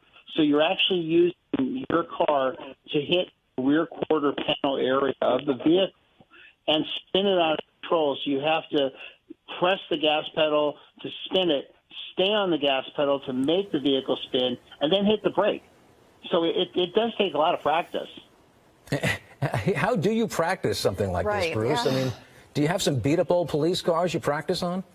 No, what they have is their emergency vehicle operations for the sheriffs and for CHP and for LAPD. They have vehicles specially designed to absorb the impact, and they have bumper guards around the back and around the front, and they practice spinning out. Most of the speeds you practice it are lower level, though, of course. Right, right. And we've been talking about the damage that this car has sustained, but don't forget, when you get hit by a car, that is painful. That hurts. That impact will really get you. And that's Neck injuries, back injuries, Right. and 4 of these. Yeah, you're And right. then the officers who are, executing these pit maneuvers, I mean, what sort of impact does it have on them as well? Like physically, they must be trained to somehow absorb that impact a different way. That's a great point that we seem to have missed. Whenever you hit vehicles, there is some trauma to the body, mostly soft tissue damage. So when a police officer is ramming a vehicle like that, they could be injuring themselves. Yeah. Right. Yeah, there's no doubt about that. So an update now. We are in Irvine on the 405 South. About an hour and 50 minutes into this chase, would you say, John? Yeah, that sounds about right. Yeah. And it appears that traffic is light, but it also appears that they're not letting people onto the 405 as this chase moves through the area. So that could be a reason why all of these lanes are clear, and CHP making sure that everyone is safe right now in this area. Through Irvine, and then eventually through Laguna, then San Clemente, and then you get into Camp Pendleton. And Bruce, is Pendleton the place to stop all this because you've got more control over the area? It might be an area. However, you got to remember the freeway is public. If he gets off the freeway and enters the base in any way, shape, or form, that could be an authorization for the use of deadly force by the military. Yeah. Well, that's something to watch as well, I guess. And we've talked about this, Bruce, before about less than lethal force can also be deadly. So if they decide to use beanbags or rubber bullets, that could still, especially if you're driving, that could still kill you. Right. Yeah. It's meant to hurt, but if maybe you hit somebody in the face with it, or, they have a bad heart to begin with, they could have a heart attack. So, yeah. Yeah, and that's why they call them less lethal, because they can be lethal, unfortunately. Right. So what do you think the CHP, the sergeant or the watch commander, what are they talking about, and what is going through their minds right now? They're mostly listening to the officers talk on the radio when they do broadcast. Are the officers calm? Are they in control themselves? If they're excited, I'm probably going to swap you out and get somebody else in there. The other thing, too, by having the helicopter call the pursuit, meaning the direction of travel, the speed, what lane he's in, possible cross traffic, that takes a lot of the stress and the pressure off the officers. So all they have to do is basically just drive, follow the suspect vehicle. And as you see in the shot, there's multiple vehicles, so the front vehicle is not calling the pursuit. It's the second vehicle that would call the pursuit. Oh, that's very interesting. And Bruce, when a chase goes on like this for this length of time, do the officers kind of settle in? I imagine they would calm down a little bit. Yeah, you definitely have to. If there's two officers in the car, they're talking to each other. They're keeping each other calm and collect, and they're planning for when this thing finally ends at the terminus. What are they going to do? And then that's when the training comes into play, and they do it by the numbers. I think what's so eerie about this chase is this driver appears, as we've gotten into really tight shots, very calm, very steady, no erratic movements. He's been going at a decent rate of speed. Even when he hit that pedestrian, there was no sense of delay or attempt to turn, no sense of stopping to see what the person was doing. He just plowed through that person and kept going. And, kept on and that was going. that. And hit a person. And that's really troubling when you think about it. Okay, now we've got more cars also on the road here. We've got a freeway merge, and I'm not sure which one it is going on here. We're going through like the Irvine. I-5 South. Is this the 405 and the 5 coming together here? Lake Forest, okay. This is 5 South. So definitely. The other thing, too, during the attempted pit maneuvers, he showed a total wanton disregard to stop. Right. I mean, he wanted to get away. So there's something else going on in this pursuit. Yeah, there's a certain level of desperation that has to make authorities a little nervous, I would think, or certainly very cautious, and they're showing that caution. Yeah, and the information you get is when you run the license plate, it only tells you a fraction of the story. Yes, we know he hit a scooter or a pedestrian, and that that person flew up on the hood of the car. So you have an elevated crime, but what else is inside that vehicle that we don't know about? Right. Well, Is he armed? And we don't. If it's a stolen vehicle, we don't even know it's not the person. It's not the person driving it. Or if there's another person in the vehicle, because the back windows are also pretty dark too. Yeah. Yeah, earlier in the footage, it shows that there's like a little hole in the window. Yeah. So I wonder if maybe the vehicle was shot at in some way, shape, or form. Oh. Yeah, that was the initial call, Bruce. The rear window had damage to it or was cracked or had a hole in it, and authorities thought it might be a stolen vehicle. But that was the initial call, that there was already existing damage to the vehicle, and that's why they wanted to stop it. And, of course, now we've got a lot more damage to the front windshield. The back bumper's gone. We think the wheels are a little out of alignment, but still, this vehicle moving along at a relatively good pace despite everything it's been through. And now The other thing, too, when you do a pit maneuver after you hit the vehicle, it's kind of counterintuitive to take your vehicle and ram the vehicle in front of you. Right, right. And Bruce, here's a dumb question of the day. Why not put somebody in front of this guy and try and, block him and slow him down? It's about safety, officer safety, the suspect's safety, because if they do that and the guy has a weapon, he may start to fire at the officer, putting that officer in danger. Not that this is not dangerous as it is, but it's just something that you just don't teach. Right. Okay. And it's not a dumb question because it makes total sense. It looks like maybe he's starting to think about pulling over. He's in the second lane now. You wish you could get in their head. Yeah. All right, buddy, there's nowhere to go. Right. You got cops all around you. This is not going to end well. Just pull over. But, the panic, you get like a scared animal, I think, some of these people, and they just don't think rationally at some point. Exactly. It's a fight or flight type mentality. And in this case, it's a flight. But, going back to your point, if the authorities had a Bearcat or some sort of armored vehicle that they could get this guy with, and then slow it down, that vehicle could absorb some of the crash, and also it's heavily protected. Right. But the Bearcat is there aren't that many of them around to be driving around to get themselves in position to do something like that, I guess is the problem. Yeah, you're not going to drive 60, 70 miles an hour and do that. Right. So now we're in Laguna Hills. As we've been watching, CHP has been stopping people from getting onto the I-5 South. Now, we were on the 405 South for quite a while. We're on the I-5 South now. And so they've been blocking traffic, keeping the lanes clear as this driver continues south. And just an update for you, we no longer believe this is a stolen vehicle. So authorities know who's driving it, or have a pretty good idea. And that is some aid to them, I would think. It gives them a sense of who they're dealing with and a better understanding of why this person may be taking the actions that they're taking. So, yeah, the initial report was a possible stolen vehicle. Now, updating you, they do not believe it's a stolen vehicle, that this may be the owner or somebody who's related to the owner in this vehicle involved in this chase, facing some very serious charges, a hit and run involving a pedestrian. And thankfully, that pedestrian is going to be okay. And, of course, numerous traffic safety violations.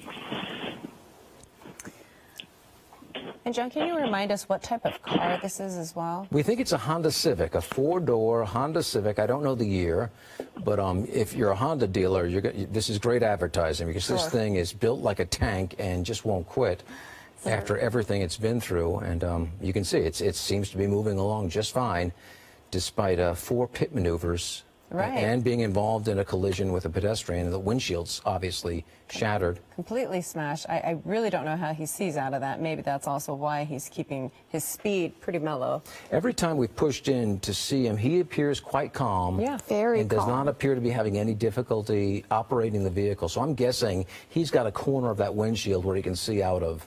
And Bruce, I have a question for you.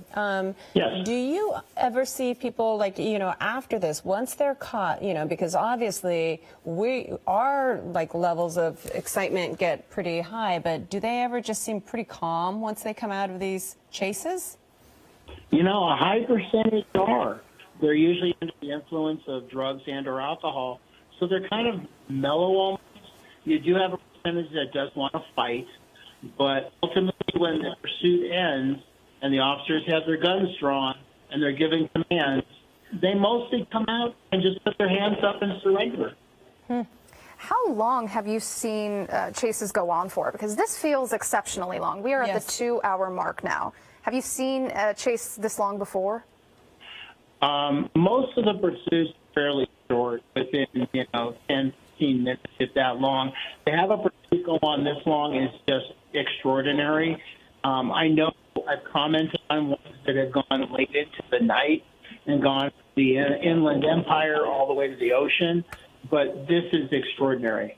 Now in Mission Viejo. So started in Culver City, and we are all the way in Mission Viejo 2 hours later. Yeah, it started with Culver City PD, and then Inglewood PD, and then LAPD. CHP, currently the agency handling it. Now Orange County's CHP office handling it. As he's maintained his travel on the freeways, and they'll hold on to it as long as he's on the freeways. Yeah, and Bruce, let's go back to the fact that we're getting kind of close to the border now, and that will certainly change the tone of this chase. It's already very serious, but it could turn deadly if border officers decide that, they're going to handle it a different way. Yeah, CHP has already made notification to the border officials down there, to the San Diego County CHP, that we're coming your way. And they're letting them know as we get closer, some action is going to have to be taken. So, Bruce, they're calling ahead to every agency, Oceanside, San Diego. Everybody's being notified right now. Is that how it would work? Yeah, through mutual aid, they're letting everybody know we're coming into your jurisdiction. Obviously, CHP is letting their offices know, so for handoffs, so they can give it to the local CHP office, but also to let the local PDs know that, hey, if this guy gets off the freeway, we may need some help with a containment if he flees or other issues like that. How many officers can you pull from what they're already doing, which is trying to maintain peace and order, and put them on a chase that's just going to be brushing through their area or maybe ends up in their area? It depends on the police department. If you look at a department like Oceanside, they probably may only have 10 officers working patrol. So, they're going to use all 10? Probably. Now that impacts the citizens in that area. They're not getting the service. Right. And they're going to be standing by on these off-ramps, like we've been seeing with the CHP, I imagine, just waiting and watching this guy. Yeah, they are going to definitely be doing that. It'd be interesting to know just how much gas, too, he has in his car. Because, you would think he would run out at some point, but obviously you can do the Culver City down to San Diego, all the way down to the border on a tank of gas. Yeah, with a car like this, that shouldn't be a problem. He can probably go 350 miles. If he had a full tank of gas. If he had a full tank of gas. Here are these pit maneuvers. Yeah, and I think you said it's a Toyota Camry, so it does have some decent fuel economy. Right. So here's the first pit maneuver. He seemed to get through that just fine. And you can see the rear window there with... It's still in place. Here's number 2. And that was the damage there that had initially alerted officers as suspicious, but then, of course, it gets blown out. I think it's the third or the fourth pit maneuver. Mm-hmm. And here's number 3, here's where the damage happened. And then you have that bumper just hanging Police get out of their vehicles. This is where they think they're going to end this thing, and here he goes. Nope. Yep. Bumpers hanging off, rear windows shattered now. And here's number 4 with that bumper dragging. And again, it looked like the car suffered some damage there as it skidded out like that, but no. And there he goes in the wrong taking off in the wrong direction. So he's shown himself to be dangerous, and I think Bruce, it's safe to say that's why they're maintaining their distance, as long as he doesn't do anything really crazy. Oh, there it is. Yeah, at this point, they're just going to wait him out. But if you go back to the footage in the pit maneuvers, when there was a little bit of the window shattered, this vehicle may have been wanted for a possible shooting. Oh. Yeah, that's certainly something to consider. We don't have information on that, but yeah, that's a possibility that we'll have to think about, I guess. Or at least in my mind, if I saw that, I'd be thinking this vehicle may have just been involved in a car-to-car shooting of some sort. So I definitely want to stop it, and with multiple officers, I want to stop it. Right. And just to update you, we're now moving through San Clemente, so getting very close to Camp Pendleton now, and Yeah, and does that change, as we've been talking about, does that change? Well, Bruce made it clear if he gets off in Camp Pendleton on surface streets, it could change quite drastically for him. Yeah, because the military police at the checkpoints, they're armed. And if you believe, and I'm not sure about federal law, but I think if you try to ram one of those checkpoints, I think deadly force is authorized. Wow. Now, Bruce, I'm curious about this. You mentioned something about, it looked like there could be, it could have been shot at or something. Now, if you see a vehicle like that, if an officer sees a vehicle with that rear windshield with a hole in it that could have been, from a gunshot, what is the procedure from that point? Like, what do you guys, what happens? Well, you definitely get on the radio, let the other units know that you have a vehicle that may have been involved in a shooting. Okay. It's got a busted out or broken out window, in this case, a little area of it. And you're going to get on the radio, run the license plate, try to get some information, ask for additional units, code 3, with lights and siren to your location, and ultimately you want to conduct a felony traffic stop. Okay, I think we've lost sight of our suspect vehicle. Is that it there? Yeah. Okay. I thought for a moment They are still in maybe pursuit. they Yeah, were we getting lost them out. just for a few minutes. San Juan Capistrano. Yeah, those trees. And this is the 5 South heading toward Camp Pendleton now, and pretty much status quo for the last 45 minutes or so. This driver got on the 405 South and has maintained a steady speed, staying in lanes, not driving in an erratic fashion. Ever since the incident involving the pedestrian, we've not seen any real radical driving techniques, just a pretty steady pace. And that's why authorities are kind of giving him his space and hoping this just kind of plays out peacefully. Yeah, because a lot of these situations, we see the driver ends up getting arrested for DUI or they're under the influence of something. But just by the way that this person is driving so steady, so calm, it's almost hard to believe that they are under the influence. Right. We haven't seen any swerving or fast, slow kind of motions. And keep in mind, the windshield's shattered, so this driver is able to see out of a corner of it anyway. Yeah. And seems to be maintaining the rules of the road right now, at least. And yet Yeah, also, in this case, he is following the rules of the road.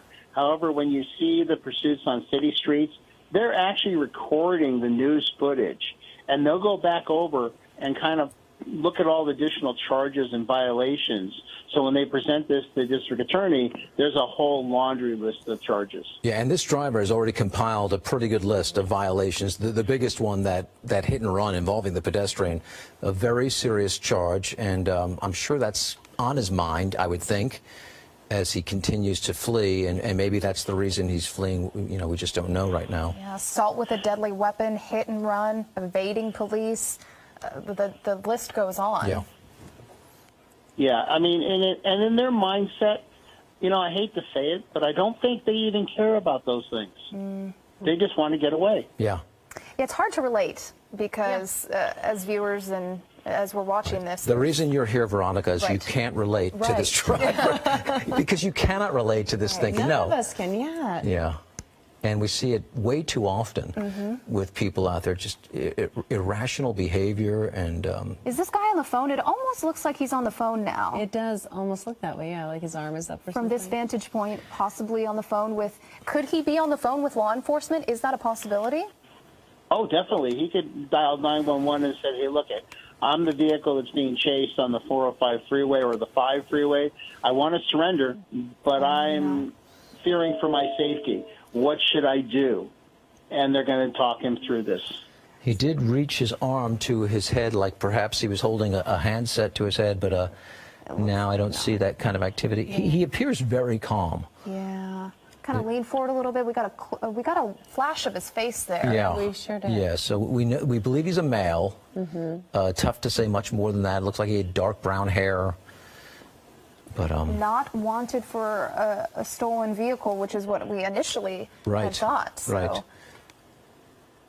The initial call. Yeah, it looks may like have- the front passenger window is missing too, Not or rolled down maybe. Maybe, yeah. And we don't know if that's related to the pit maneuvers or if he started out that way. We know there was some initial damage they were investigating to the rear windshield. Bruce mentioned the possibility of maybe some gunshot holes. We don't know, but that's something that authorities would certainly want to investigate. And that was involved in the initial attempt to stop this driver. And that's when the pursuit started, too, and that was in Culver City. Culver City, and now we're in Dana Point. Wow. That is a long distance. Yeah. Sure is.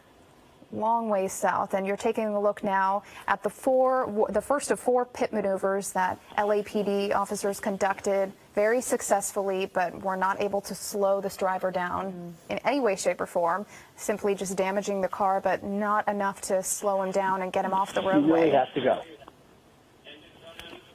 And there you can see something came off one of the rear wheels. I don't know if it was just a hubcap or something that may have affected the alignment, perhaps. We did see one of the wheels look like it was a little wobbly, but it has not stopped this vehicle. He's gone quite a good distance still. You would think that one would have done it. 203 Yeah. hours. Yeah. Bruce, Yes. these pit maneuvers, is the whole point to damage the alignment of the wheels, to bust the tires? What kind of damage are you going for? That's part of it. What you're trying to do is disable the axle area of the rear vehicle. In other words, cause the fenders to get stuck into the wheel wells, to damage the axle so that the vehicle is not able to drive in that case. Because you're hitting it at the rear part of the car. Right. Even though we've seen some pursuits with some agencies where they've just smacked it right in the middle of the car, which definitely gets somebody's attention. So in this case, it may just be blind luck that they didn't hit it exactly in the right spot. Yeah, because you're looking for the rear quarter fender area, and ultimately that gets into the tire and into the rim of the car, and that disables it. Wow. And does every officer, everyone is trained to do this? I know the training is catching up with the amount of personnel on duty. It's like the ratio of spike strips. Not every vehicle is equipped with a spike strip or tack strip, but there are certain vehicles that are. But the training is catching up, where most of the officers now are trained in some sort of pit maneuvers. Now, you mentioned that these spike strips are only about 8 to 10 feet long. Is there ever an opportunity for them to put several of them out, for instance, now on the freeway? It's been done. It's just harder to do because on a freeway, there really is no cover and concealment for the officer to put it out. He is putting his or her life in danger while standing there throwing this thing out with a moving vehicle coming towards you, who ultimately wants to evade it.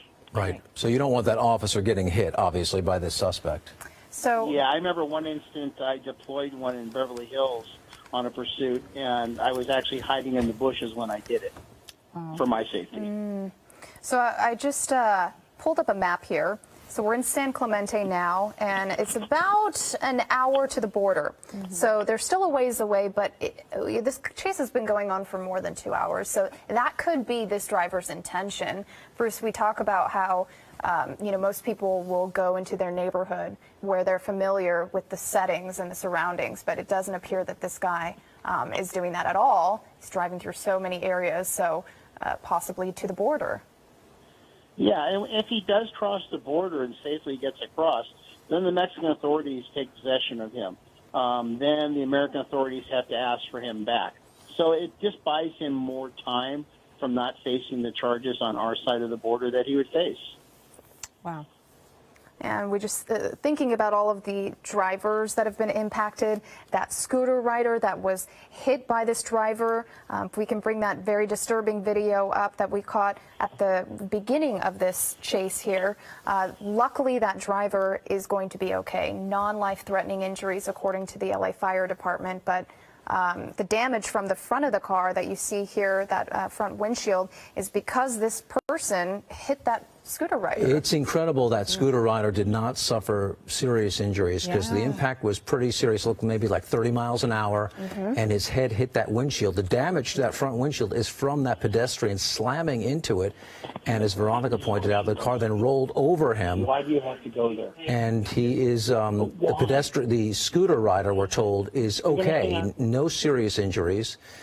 Which is amazing, but obviously we don't want to see anybody else put in harm's way like that, and obviously the CHP does not either, and so they're maintaining a relatively safe distance, letting this play out, letting this driver continue to head south on the 5 now, heading into Camp Pendleton, I believe. He'll be passing through Camp Pendleton and then to Oceanside. Carlsbad after that, Encinitas. Yeah, he's going to make his way through a number of communities. And you have that long stretch there in that general area as well, about a 17-mile stretch. It just seems like there's nothing there. You don't have exits, you know, so people are also not getting onto the freeway. So it'll be interesting to see what happens in that long stretch. Yeah, we were speculating that might be the place to end this, but Bruce wasn't so sure about that. And is he getting off? He's getting close to... He's now, traveling closer. You know, he seems to typically be a little more to the center divider or the center. Yeah, but now he's inching his up. Nope, he didn't. It kind of changed. I think maybe he's thinking about, should I get off? Yeah, contemplating. Maybe he's aware he's getting close to Pendleton, and he knows he's got few options once he gets on the base in terms of surface streets. He really runs out of options. Yeah, and we also don't know how much gas is left in his car. You know, is he contemplating something because of that? I wonder if he's been traveling at a moderate rate of speed because he wants to go the distance. Because as we know, the faster you Save go. some gas, maybe, yeah. He's only been going about 50, 60 miles per hour this whole time. It's not a high-speed chase. It's very Well, and we say that compared to how this chase started. He was quite erratic. He was going the wrong way. He was traveling fast, then slow. He hits a pedestrian. And for the last hour, he's turned into a completely different driver, getting on the freeway, driving in the center lane, maintaining a constant speed, obeying the laws of the road all of a sudden. Or maybe he's just contemplating, what do I do next? Who knows? I mean, there's so many possibilities when you're dealing with somebody like this. And it'd be so interesting to get inside his mind and just find out the why behind it all. I mean, one last joyride before you go to jail, because there are a long list of charges that you're going to be facing once you're... And Bruce, you're still with... The other thing, too, when you get on the freeway, it's also a more calming effect because it's kind of finite. There's so many exits, so many entrances, multiple lanes of traffic, kind of a speed. So it's just kind of you're just humming along, so to speak. Now, are you guys all also typically trained or officers? Oh, look at all the people on the bridge as well. The who's running to take a look. So obviously people are now seeing what's going on, and they're probably aware. You can see right there over that bridge as well. But are officers trained in terms of like what these people, what their mindset is all about? Well, you know, you always want to talk to your suspects or, you know, anybody you arrest. I told my officers to make it a habit. You know, why are you breaking into cars? Where do you hide your drugs? In this case, he's going to be interviewed. Why were you running from the police? What was your mindset? Did you really think you were going to get away? These are all valid questions. Certainly. And if you're taking a look now at the pit maneuvers that were very successful in terms of the way that the LAPD hit the car. But they were executed well, but he just refuses to give in. Yeah. And the car is still functioning, and those are the two factors they've been dealing with for the last hour now. This persistence of this driver and his steady driving throughout this entire chase here. There goes that bumper, and even just skidding all the way to the other side and then flipping that car around and turning around and going the wrong way. I mean, right there it shows erratic behavior, and then we see how he is now just on the freeway just cruising along. Yeah, but even after those pit maneuvers, he was very calm. Yeah. You didn't get the impression this person was panicked. No. Here's the incident where he hits the scooter rider, and even here, he does not show. Look at that. He doesn't even. There's no sign of brakes. No sign Almost of looks like he swerving. tried to hit the guy, but we can't know what's in his mind. So now we are passing through Camp Pendleton, and as we've been talking about, if he gets off, it's a totally different ball game because you know he's in an area that they could open fire if they absolutely wanted to. Veronica, I'm going to hand this off to David Ono. Pleasure working with you as we continue to follow this. David, good afternoon. Good afternoon, John. Good job. And if you are just joining us now, we are in about 2 hours and 18 minutes of this chase that started in Culver City and has ended up here now in Camp Pendleton. Bruce, we've been talking about possibly one of the longest chases that we've seen. Yeah, this might go in the top 10, as he's definitely gone from LA County to Orange County, and it looks like he's going to be going to San Diego County now. And possibly heading towards the border. That's something that we've been discussing. But if he gets off on the side streets, that is going to change the game of this as well, because he's been very steady, going 50, 60 miles per hour this entire time, and not seeing a lot of erratic behavior in the last hour and a half. And yeah, Bruce, you know, one of the things I was going to bring in was anytime you have a pursuit or an incident, they do a debrief or a tactical hot wash.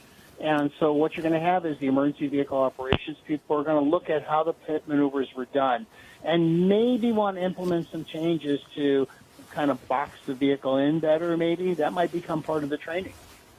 Yeah, you were saying that, we asked you if we could put a car in front of it and slow it down, what are the different tactics, but maybe the safest way is to just let him run out of gas. Right. Yeah.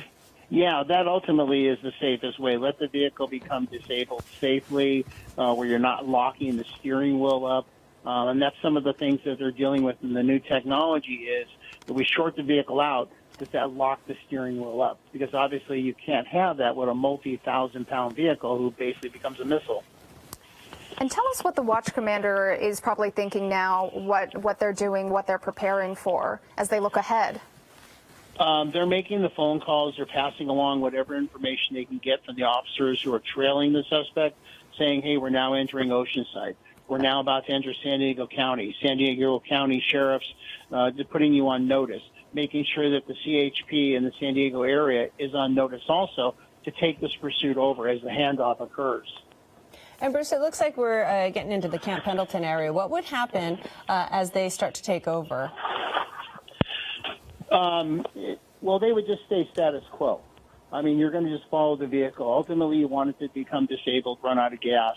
I don't see any intervention coming at a higher speed that he's doing, basically meaning 50 miles an hour.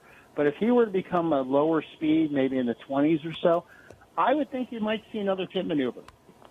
Right there on the freeway. Yeah. And, there's no traffic, so it's not endangering the public. You do have some grass and dirt medium areas.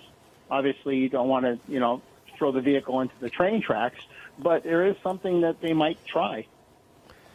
Well, from what we understand, this is going to get into the San Diego area, and if it does, we just want to let our viewers know that we're going to stick with this and continue to follow it through. It's been, you've seen the highlights, or what you want to call the notable moments within this pursuit where, in particular, that one person on a scooter was hit.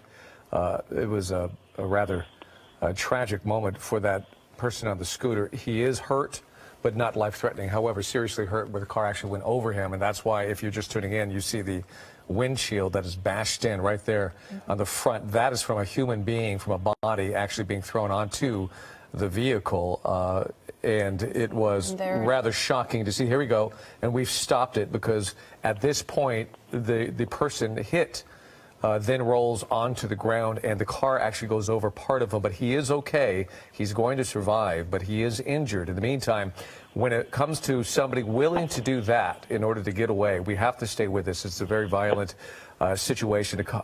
Several pit maneuvers you guys have been walking everybody through when it comes to the desperate attempt to get this guy off the freeway. And was that a spike strip? That was a spike strip. I think he just hit a spike strip. Yeah. Bruce, did you see that? Yes, I did, and that's a good thing. It means they are going to be taking some intervention. I don't know if Air 7 HD can push in on the CHP vehicles, but they may have some additional bumper area. Yeah, it looks like the suspect. He's starting to float around a little bit. Looks like he did hit it. Maybe we can play back that spike strip in just a little bit here so we can see how successful it was. He seems to be going okay, though, because usually what we'll see is the tires kind of jiggling around, shaking. It often takes a little time, but you do see some stability issues already in play. You saw him kind of pull out of that one lane, then he started swimming around in that lane just a little bit. I think we're going to start seeing the effects of that spike strip. It was tough to see, but it looked like it could have been a direct hit. I'm not sure if you got a better look at it, Bruce. Yeah, no, you're totally right. It looks like he did hit it. And obviously they have like little, I'll call them straws in there that puncture the tire. And they do let the air out slowly for safety reasons. But it definitely looks like it served its purpose. And the way that modern tires are designed right now, even with punctures, as we all know, we get nails in our tires and stuff like that. They don't deflate immediately. They don't explode and burst. It's usually a slow emission of the air inside, and so your flat comes slower, so you can actually get somewhere usually.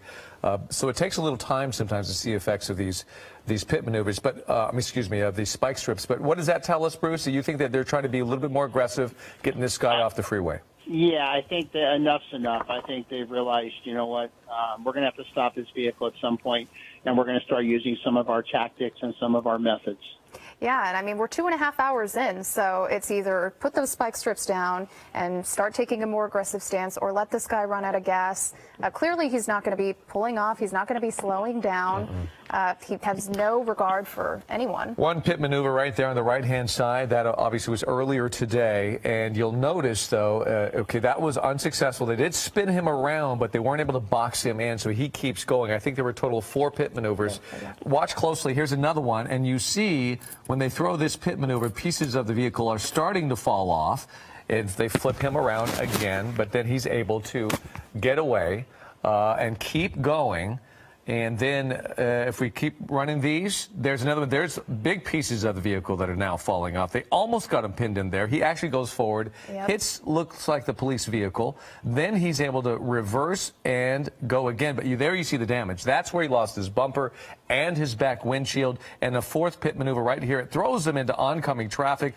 Although luckily there are no vehicles coming. I'm sure they're very cognizant of what was around in the environment. But then it keeps going.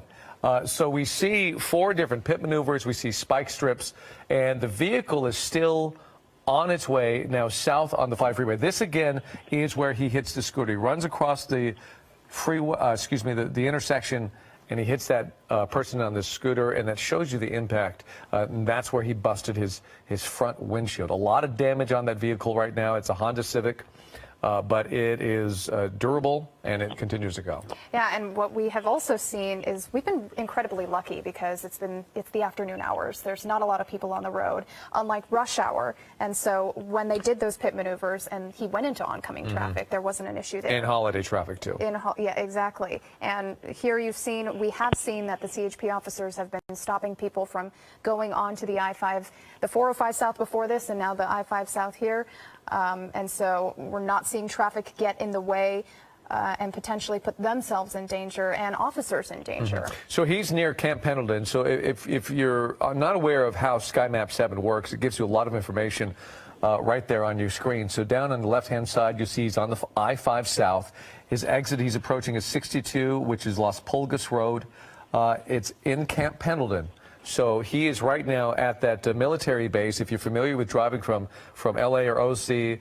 down to San Diego, that's where he is, right in that kind of no man's land of Camp Pendleton. Not a lot of options for him down there. If he does exit, he's going to end up in a military base. But we have a couple of helicopters overhead right now. We want to give you a couple of views. Oh, this is earlier. Okay, on the right-hand side is this the spikes? No, it's not earlier. No. Okay, my apologies. Oh. These are both our helicopters are up, and these are 2 live looks. One is close up, closer on the car. The other one you see a wider expanse. And if you're familiar with heading down south, then you get to that area where you see the ocean on the right-hand side, the military base on the left-hand side, and really there's nowhere to go. And at this point, we have to change helicopters because we're running out of gas. Right. And so you have to imagine that this guy doesn't have much longer to go, but continues to travel down the 5 freeway. And we've been talking a moderate rate of speed. It's not erratic. He's not driving in a crazy fashion. He's not driving in high speeds. So he certainly has possibly a goal, a destination. Bruce, any insight as to what he might be doing? I mean, it looks like maybe even pulling over. Yeah, you hate to make assumptions, but if he's not going to pull over, he's going to go all the way to the border, I think. Yeah. I mean, Looks like he's slowing down. It does look like he's slowing down. Maybe he's running out of gas. Yeah. Or maybe, he's pulling over. Yeah. So this is where it gets tricky. He may have run out of gas, Bruce. This pursuit, as we've been saying, is going on for quite a long time. Or he's just tired of going, or there's too much damage to his vehicle. We saw the spike strip hit just a few minutes ago, and perhaps it's just too much. So we're going to watch this. David, you're 100% right. He may have just gotten to the point where, you know what, I'm just going to give up. And I hope so. Yeah. We hope that's the case, because if it's a matter of just running out of the gas, then you have to be concerned that he's going to. Now, what is he going to do to try to get away? I mean, it's been a long pursuit, but I imagine when a pursuit begins, you're filled with adrenaline. You're just going to go, go, go, go. But as it goes on for hours and hours and hours, you start to settle down, and hopefully you start to think a little bit more rationally. So here we go. We are pulled over on the 5 freeway. This is somewhere near Camp Pendleton, heading south on the 5 towards San Diego. Here's our other helicopter, shows you the broad shot. There you see the vehicles behind the suspect's vehicle. They are set up throughout the 5 freeway. So the 5 freeway, they're trying to stop all traffic, and we just lost that one signal. But here we go on the right-hand side. So they have weapons drawn. Weapons are drawn. So Bruce, what's going on here? What they're doing now, they're conducting a felony traffic stop. They're calling out to the suspect to open the door, come out with your hands up. In this case, walk back to the officers or lay down to the pavement adjacent to the vehicle. And they're going to approach with weapons drawn and less lethal weaponry also. Yeah, I see that one CHP officer right there. It looked like he had a less than lethal that they're setting up somewhere behind that first vehicle. So they have some options besides deadly force to try to coerce this guy into giving up in case they need to use that. This is also sometimes when they might bring a canine in. Is that correct? Yes, sir. To bring the canine in if the suspect is non-compliant, they may introduce the canine into the vehicle to get the suspect to comply. Mm-hmm. And what do you think the watch commander is saying? What is he conducting? What is he telling his officers to do? At this point, the supervisor on scene, the sergeant, is instructing the officers, and you saw an officer kind of pointing where he wanted the officers to be for this felony pursuit. Who's going to do the handcuffing? Who's going to monitor the vehicle? Those are all things that are being talked about right now. Mm-hmm. And they have to be considering a lot of things. I mean, this is somebody who, yes, he was hell-bent on getting away from police officers. We don't know if he's normally a violent person. Out of the car. Are the hands out? Yeah, his hand is out. Good. Hopefully. Potentially saying, enough is enough. Yeah, perhaps he is abiding by his instructions. Is that what they're going to tell him to do, is get his hands outside the window? Yeah, put your hands outside the window, comply with our commands. That kind of puts the officers a little bit more at ease because he is complying. Obviously, the adrenaline and the heightened sense of alert is still there. But he is complying to some degree, so that's a good sign. Right. And we really hope that this ends peacefully because we don't know the situation that this driver is in. Perhaps he's having some kind of a mental episode, dealing with some kind of mental illness. We just don't know. He may not be necessarily a violent criminal. He just might be dealing with something else. So we want this to go down peacefully so they can get this person some help in case he needs it. Also, the good news is he has pulled over. It has been a very difficult pursuit for everybody when it comes to what has happened. He hit somebody while he was driving the vehicle. He's endured a number of pit maneuvers. It's gone through Los Angeles County to Orange County, down towards San Diego right now. And so to see this end this way would be a great result considering what we've seen happen so far. Yeah, really best case scenario because we saw him plow through and hit a scooter rider, completely just no regard for life here. So Bruce, continue on for 2 hours. I'm concerned though, did his window go up? Is he still abiding by his orders or has this settled back a little bit? It looks like he changed his mind to some degree. The window went back up. His hands are back in his lap. He's making furtive movements, which is never a good sign. But it may turn into a barricaded suspect where they have to call a SWAT team or Special Enforcement Bureau to come out here and extricate this guy. Oh, no. And that's the 5 freeway also. Yeah. Let's talk about that. The traffic. That's going to be a nightmare. The backup that we're going to have to deal with. And there's a reason why we keep it very wide because we don't know what's going on inside the car. We don't know if he has a weapon. We don't know. We don't know anything about the suspect. No. So we don't know if he's armed or not. Of course, they have to handle this with the utmost caution and be prepared for anything. And unfortunately, because of the shattered front windshield, it's very difficult to see what he is doing inside of his vehicle. Hopefully, Bruce, the police helicopters that are overhead might have a better view, perhaps shooting it from the side or seeing it from the side. We can't shoot it or see it from our perspective because of that shattered windshield, but that also is a reminder of how bad these pursuits can go. And the back window, let's not forget, is completely blown out. Right. So they might have a clear view of him from where they're standing. Yeah. The one tactical advantage the police have right now is there's no rear window. So if they were to introduce some sort of what we call it, it's a pepper ball, but it has capsicum resin in addition to talcum powder. You can shoot it into the vehicle, and it creates a cloud or curtain of OC spray, which may force this suspect to bail. Okay, looks like he's moving around in front, grabbing some things from the front. Yeah, difficult to see. He's definitely in there. He's definitely moving around, but unfortunately, it looked very positive. We saw his hands come out the window, and then all of a sudden, we saw the window go up, and his hands are back inside. So we know this has gone backwards just a little bit when it comes to what it looked like it was going, but it now is a standoff, and very clearly. This is going to be some major issues if it continues on, because if they bring in SEB, Bruce, then that's a time-consuming proposal. And whose SWAT unit does come in on this, and where do they come from? Because we're, as we said, in no man's land on the 5 freeway, stuck between 2 counties. And David, just really quick, that's a great question, David, because you're kind of Orange County, San Diego County. Don't want to use San Diego sheriffs, Orange County sheriffs. Who are the CHP familiar with? Who do they train with? But it can become a jurisdictional issue. And I'm sure the supervisor on scene is talking to the watch commander saying, I need a SWAT team of some sort. Right. So I'll let you figure out which one you're going to give me. So, Bruce, we were hearing that he was not complying, but now we've got, okay, so he opened the door, closed the door. When a person like this is not complying, what's the next step? You're watching it, and I don't mean to be facetious, but it's just a wait and see. We're going to ask for a special weapons team, a SWAT team to come out here with the Bearcat with heavy armor to introduce into the problem to help balance the equation to get this guy out. Yeah, and it could be some travel time, too, to get that team out to where they are.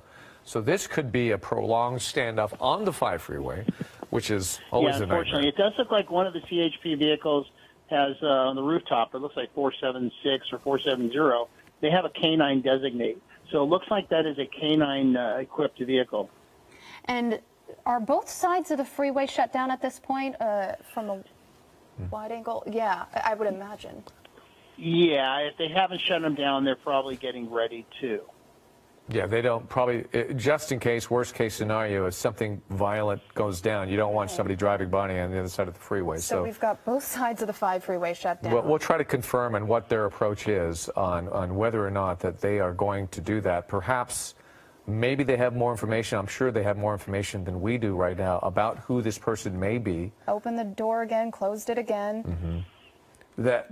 That part is part of what maybe indications of his mental stability right now, his indecisiveness. He's probably highly agitated. Let's see, and I could see. I don't see any movement now, but I did see that less than lethal long rifle back there behind that second unit. He's really moving around kind of erratically in the front now, sticking his arm out. Who knows what that means? The other thing, too, is the fatigue with the officers holding long rifles or less lethal Remington shotguns in this case. They do weigh a good amount. And so to sit in a position and hold that on a suspect vehicle is kind of tiring. So you may have seen them swap the officers out also. He opened the door. He's clearly communicating with officers. He opened the door. I don't know if he said something, but then he closed the door. I mean, what do you say to a suspect like this? What would they communicate to them? You know what? Give up. It's over. Come out peacefully with your hands up. You will not be hurt. Your safety is important to us. You're just kind of trying to calm that person down. Obviously, they're agitated, as you guys have said, but you do want to just kind of calm them down. This makes me think that perhaps his vehicle is out of gas because it slowed down. He pulled over to the side, but he's still not ready to give up. I mean, I don't know. It's an assumption here, but perhaps he wasn't ready to call it quits yet, and that's what we're seeing right now. Is obviously he's probably scared for the situation he's in. Yeah, but he doesn't know what to do at this point. But clearly, he doesn't have any options left, really. I mean, he can get out and run, but he's not going to get far. And that's why they're going to shut down the other side of the freeway, just in case he gets out of that vehicle and flees, coming across lanes. Officers have to pursue and now it becomes a major safety issue. Yeah. So if you're just joining us, this started about 2.5 hours ago in Culver City. We are now all the way down south near Camp Pendleton area on the I-5 South. There were 4 pit maneuvers. We witnessed as this driver hit and run over a scooter rider, broken numerous laws throughout this 2.5-hour chase. It hasn't been high speeds, pretty moderate. A spike strip as well on the 5 freeway. And now it has come to somewhat of an end. He possibly ran out of gas, pulled over, but we understand that he is not complying with officers, and now they're just in a standoff with this driver. Yeah, and if you look back, you'll see that by the second CHP vehicle, they're talking about what is our next plan of action. Are we just waiting for the special weapons team to show up? If you look at the posture of the officers, it does seem like it's a waiting game at this point.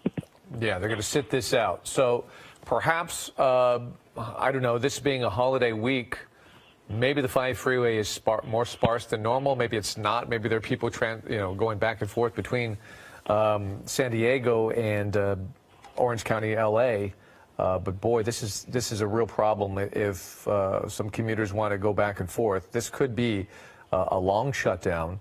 And then, Bruce, let's say hypothetically this ends peacefully and they're able to get this guy out, get him under arrest. Is there a prolonged investigation at this scene, or do they completely open it up as quickly as possible? They're going to open up as quickly as possible. There's not a prolonged investigation because they can move the vehicles off to the side into maybe taking up one of the lanes and the emergency disabled lane. But in this case, it's kind of stands on its own. It's the end of a pursuit. Yes, we have to tow the vehicle. Yes, we have to inventory the vehicle. Yes, we have to take the suspect and book them into the rear seat of a car and ultimately decide where we're taking them. But no, they're going to open it up as quickly as possible. Good news for the commuters. Right. You can see in that front car there, the K9 is now out of the car. Doesn't look like they're ready to unleash him yet, but certainly preparing as one of the options to get that suspect out of the vehicle.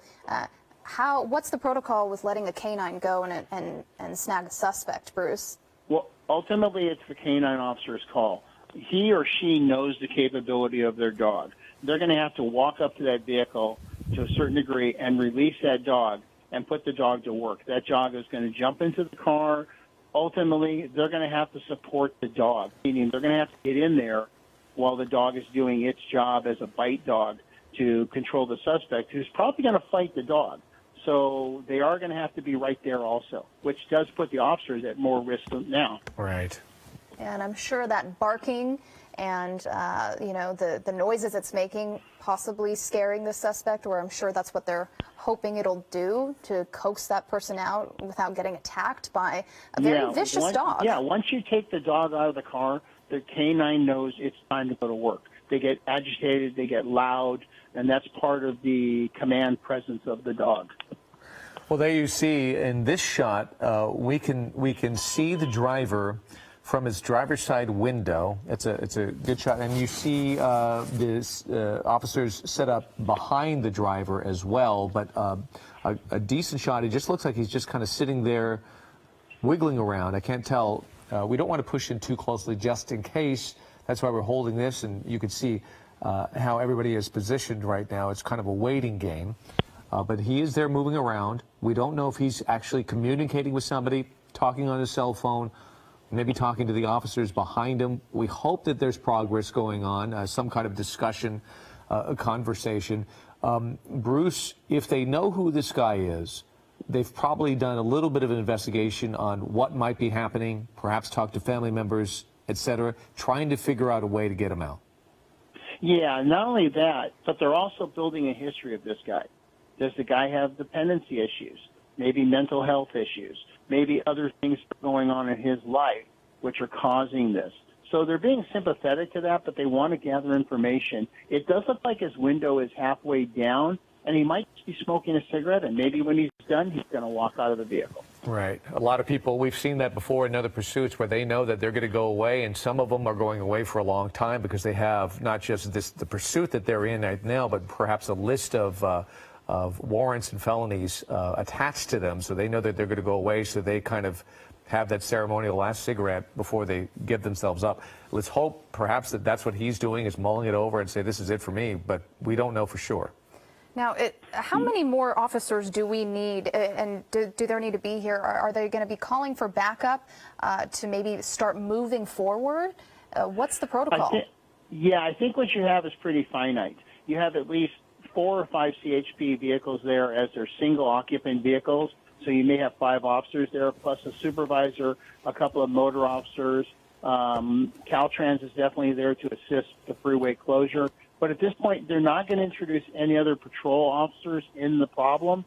The next personnel you see will be specialized SWAT officers. Right, and from what we understand, we're getting information that they have been called to the scene, which was what we already anticipated, but we have confirmation that that is happening. What we don't know is where they're coming from. So they could have a bit of a drive just to get to this location right there at Camp Pendleton on the 5 freeway heading south. And if they're SWAT, my SWAT, guess would probably be San Diego County sheriffs who, like you said, David, do have a drive to get there. But what you're going to see when they do get there, they're going to introduce the Bearcat or armored vehicle into the front of the suspect vehicle, basically saying, you're not going anywhere, and we have a great vision into the vehicle. And Bruce, we're seeing traffic now on the other side of the 5, which is interesting because this is a standoff situation. There could be stray bullets if anything were to happen. It's a very dangerous situation. Is this standard procedure here? You know, I'm surprised they haven't shut the freeway down. I don't know if they're just waiting for resources in the area to do so, or they do want to keep it open. But ultimately, as you say, this could turn into a very, very dangerous situation. Yeah. And then already this event is slowing down traffic. You see the rubbernecking, the looky-loos going by, and it's already getting bogged down on that side of the freeway.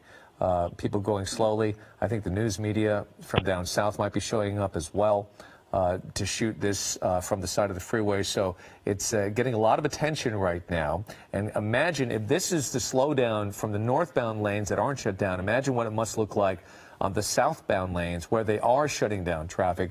That's going to be a mess. They're having to get people off the freeway, reroute them. And if you're heading south, it's tough because what are your options?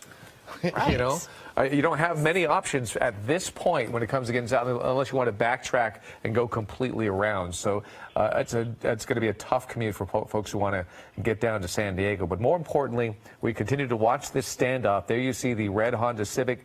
Back windshield is busted out. Its bumper is gone. Its front windshield is shattered. We believe its tires have been punctured. It's been through a lot, and it's been quite a pursuit the better part of 3 hours now. Yeah, why don't we take a look? David, then? it did look like the suspect was sticking his head out of the driver's side window, possibly yelling or communicating at the CHP officers, because it looks like the window is down to some degree. Just a crack, yeah. He's been waving his arms out, opening the door, but we understand not complying. And throughout this entire situation, it's been very dangerous. We'll show you those pit maneuvers that the car endured, and of course the driver too, very successfully, but unfortunately didn't slow him down at all. But they were able to hit him every single time and cause some significant damage to the car. And despite that, here we are, 2 and about 45 minutes later, so 2 hours, 45 minutes later, coming up to 3 hours now, that this car was able to continue down south. You see the hole in his back windshield. From what I believe, I didn't understand, that's how this whole thing started. They saw that hole in the back windshield. They tried to pull him over. There, the whole windshield goes away. But it all started because officers saw that hole in his windshield, tried to pull him over, and then he refused to pull over, and then the pursuit was on, and it became very violent. And there you see the bits and pieces of that car. This is the 4th pit maneuver. So, Bruce, when they do a pit maneuver, what is the goal? Does it often stall out the car, and is that the hope? That's ultimately what happens. As you have in more modern cars, they have all-wheel drive or four-wheel drive. And when it loses traction, the modern car is shut down. And there you see the scooter rider getting hit, his head smashing into the windshield. That's caused significant damage. And assuming poor visibility for that driver, we are happy to report that scooter rider is going to be okay and was transported with non-life-threatening injuries, despite hitting his head and getting run over by that car. Well, he's badly injured, but they're not life-threatening. But that was a shocking thing to see. We stopped it because we didn't want you to see the whole thing, because we did see that person then roll to the street, and he was hit by the car again. So we'll try to get more information on that part of this story. This is obviously a story that's spread out throughout Southern California. Obviously, we're covering multiple angles on this, but this is the most important part right now, and that's making sure that this guy gives up and hopefully peacefully. Plus, they can reopen the freeways. Then we can figure out what started this, who he is, and the after effects and the aftermath of this very long pursuit. Bruce, David, I don't know if Sky Air 7 HD can pull out, but it looks like there's maybe some media setting up on the center medium, which is causing the backup on the northbound 5. Yeah, that's what I was pointing out a little bit earlier, that it looks like perhaps the media, I don't know where they're from, perhaps they're from San Diego that drove up, but they're setting up right over there. There is a CHP motorcycle officer there as well, so at least somebody's monitoring what they're doing. But they all have very similar vehicles. To me, it doesn't look like L.A. No, it could be stringers as well. And I'm trying to remember that area, but I think the northbound side is a little higher grade than the southbound side, so they may be looking down, which does provide safety and cover. Yeah, and you got that fencing there as well. But yeah, take a look at the traffic. Wow, that backup and that bottlenecking that we've been talking about. Both of these pictures are live images. We've got somebody on the ground there, and the backup is significant. And on this side, you're not even getting through. So it's going to be a difficult afternoon for commuters. Let me ask my director a question. This is our ground unit, correct, Michael? So they are setting up, are they set up where the 5 freeway is shut down, or did they get in further than, let's say, the normal driver would get?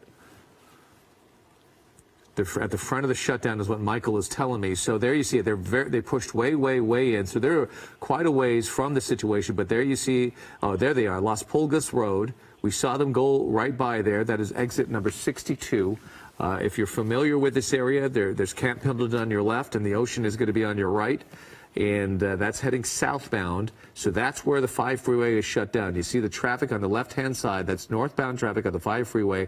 The southbound traffic completely shut down. There you see 2 different levels of officers that are set up. This first group right here, right in front of our camera, and then that second group, we believe, that's where the suspect is on the other side of those police vehicles that are set up. Then you see the news vehicles on the left-hand side there. And Veronica, you said you think they might be stringers, which means they're independent of any entity. Right, exactly. And just as we're planning ahead here, we are going to be going to General Hospital at 2 o'clock, but we will continue to stream this live on our website and Facebook social media platforms, so you can stay with us as we continue to watch this very dangerous pursuit, but we will be continuing into programming at 2 p.m. And then at 3 p.m., Eyewitness News at 3 will begin. We're going to have a lot more on this story and perhaps be able to answer some of those questions. I'm very concerned about the person on that scooter, who he is, how he's doing, the type of injuries that he got, because that was really shocking to see.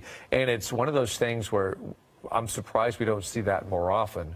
We see so many of these pursuits that they just fly through these intersections, barely missing people. Well, this time he didn't miss. Yeah, a lot of near misses, but in this case, there were no signs of a break, no signs of a slowdown, no signs of a swerve. He just plowed through that intersection and hit that scooter rider. Yeah. And now we're just in a standoff, really. But we see a lot more units than we did initially, and we're still waiting to get one of those armored cars, as we've been talking about, right, Bruce? Yeah, they technically they're called Bearcats, but they're basically an armored vehicle that the Special Weapons Team or Special Enforcement Bureau for sheriffs has. They're protected. The officers are protected inside. They can get right up on this vehicle and introduce whatever they need to do to get this guy out of the vehicle. And how long would you let this standoff continue? I mean, as long as it takes, for hours? At what point do you end it? You know, that's a great mindset question, because at some point you do have to end it.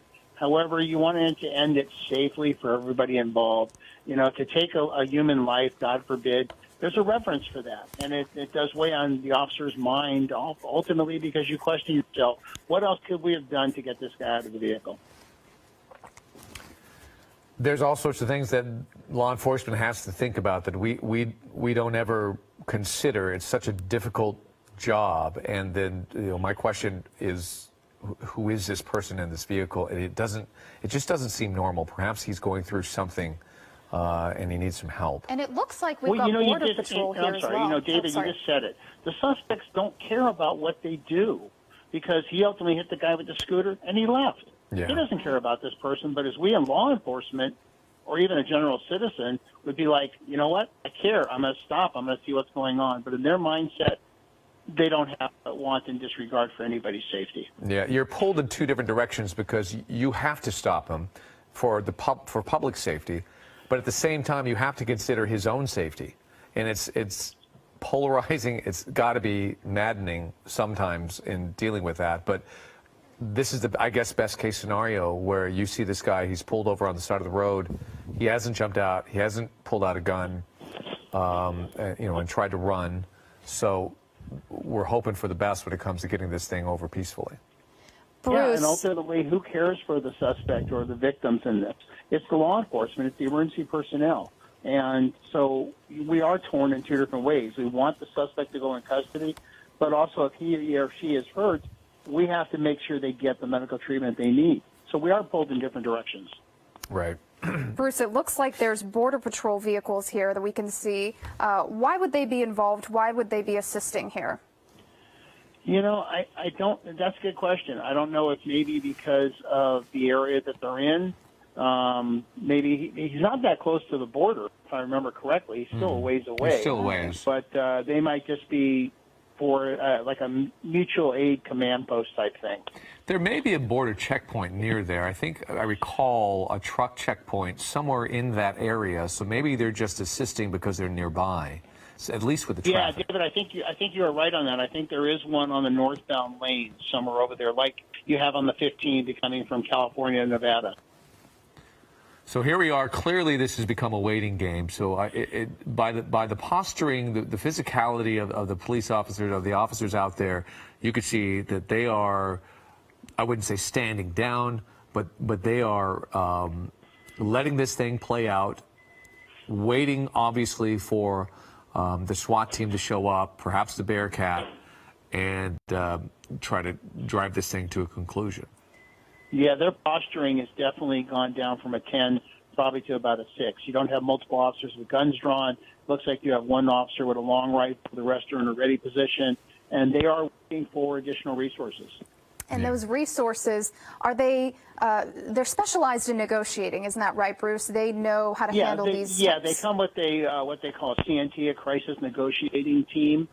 Someone who specializes in talking to distraught people, suspects who want to give up, or people who want to hurt themselves. That's their specialty. So I'm sure but to get one of those involved in the scene, they have to round them up. They have to get them here.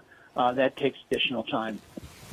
Now, it looks like we are about 3 minutes away from General Hospital. So just a reminder, we will be streaming this live on our website and on our social media platforms, but we will be going into regular scheduled programming here on ABC 7. We'll continue to watch this for the next couple of minutes and then steer you over. But that's where we are. That is our ground camera on the right-hand side, and obviously Air 7 overhead on the left-hand side. So the suspect is in that red Civic, Honda Civic. It's beat up because this has been one crazy pursuit, multiple pit maneuvers. You see on the ground side camera on the right, you see all that traffic on the northbound side of the 5 freeway. You see the media set up over there as well. That is building up because it's become quite the spectacle.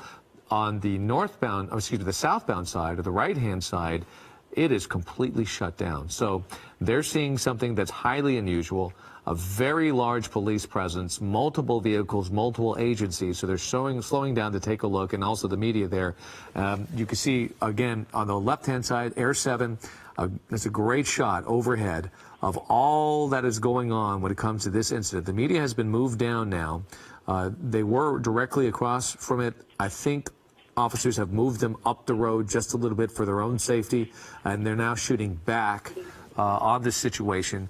The red Honda is isolated right there at the very top of that little square, and there's the police vehicles behind them, or the CHP vehicles behind them, all the traffic going by. Our ground camera on the right-hand side shows you that's not those aren't the only vehicles or officers' vehicles present. There are multiple vehicles in different layers there, so quite a spectacle. And we're waiting for the SWAT team to come. We don't know where they're coming from because this is out there in no man's land in Camp Pendleton. If you're familiar with this area, it is nothing but barren land and nowhere to go. Yeah, quite the presence here and quite the backup. And if you're going to be in this area, really just try and avoid it because we don't know how long this is going to go on for. It could be minutes, it could be hours. We just certainly can't predict what this driver is going to be doing. Okay, it is 1:59. We're getting close to the end of this broadcast. We're going to move over to abc7.com and our ABC7 app. General Hospital is coming up. And we're going to be back here on Eyewitness News at 3 o'clock with the very latest on this pursuit in all the day's news.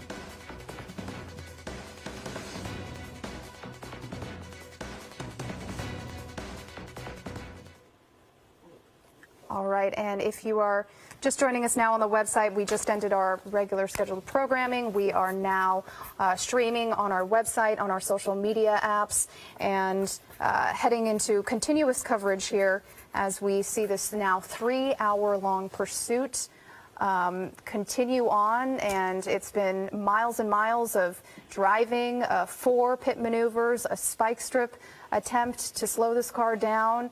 This car hit a pedestrian, and now we are in a standoff situation. Right, so we're going to watch this through, and it could be, to warn you, it could be quite a long wait because of the, we're waiting for the SWAT team to show up here. We don't know where they're coming from, but because this is isolated, this is way out on the 5 freeway somewhere. We don't know if they're coming from San Diego, or they're coming from OC, or they're coming from LA. We just don't know.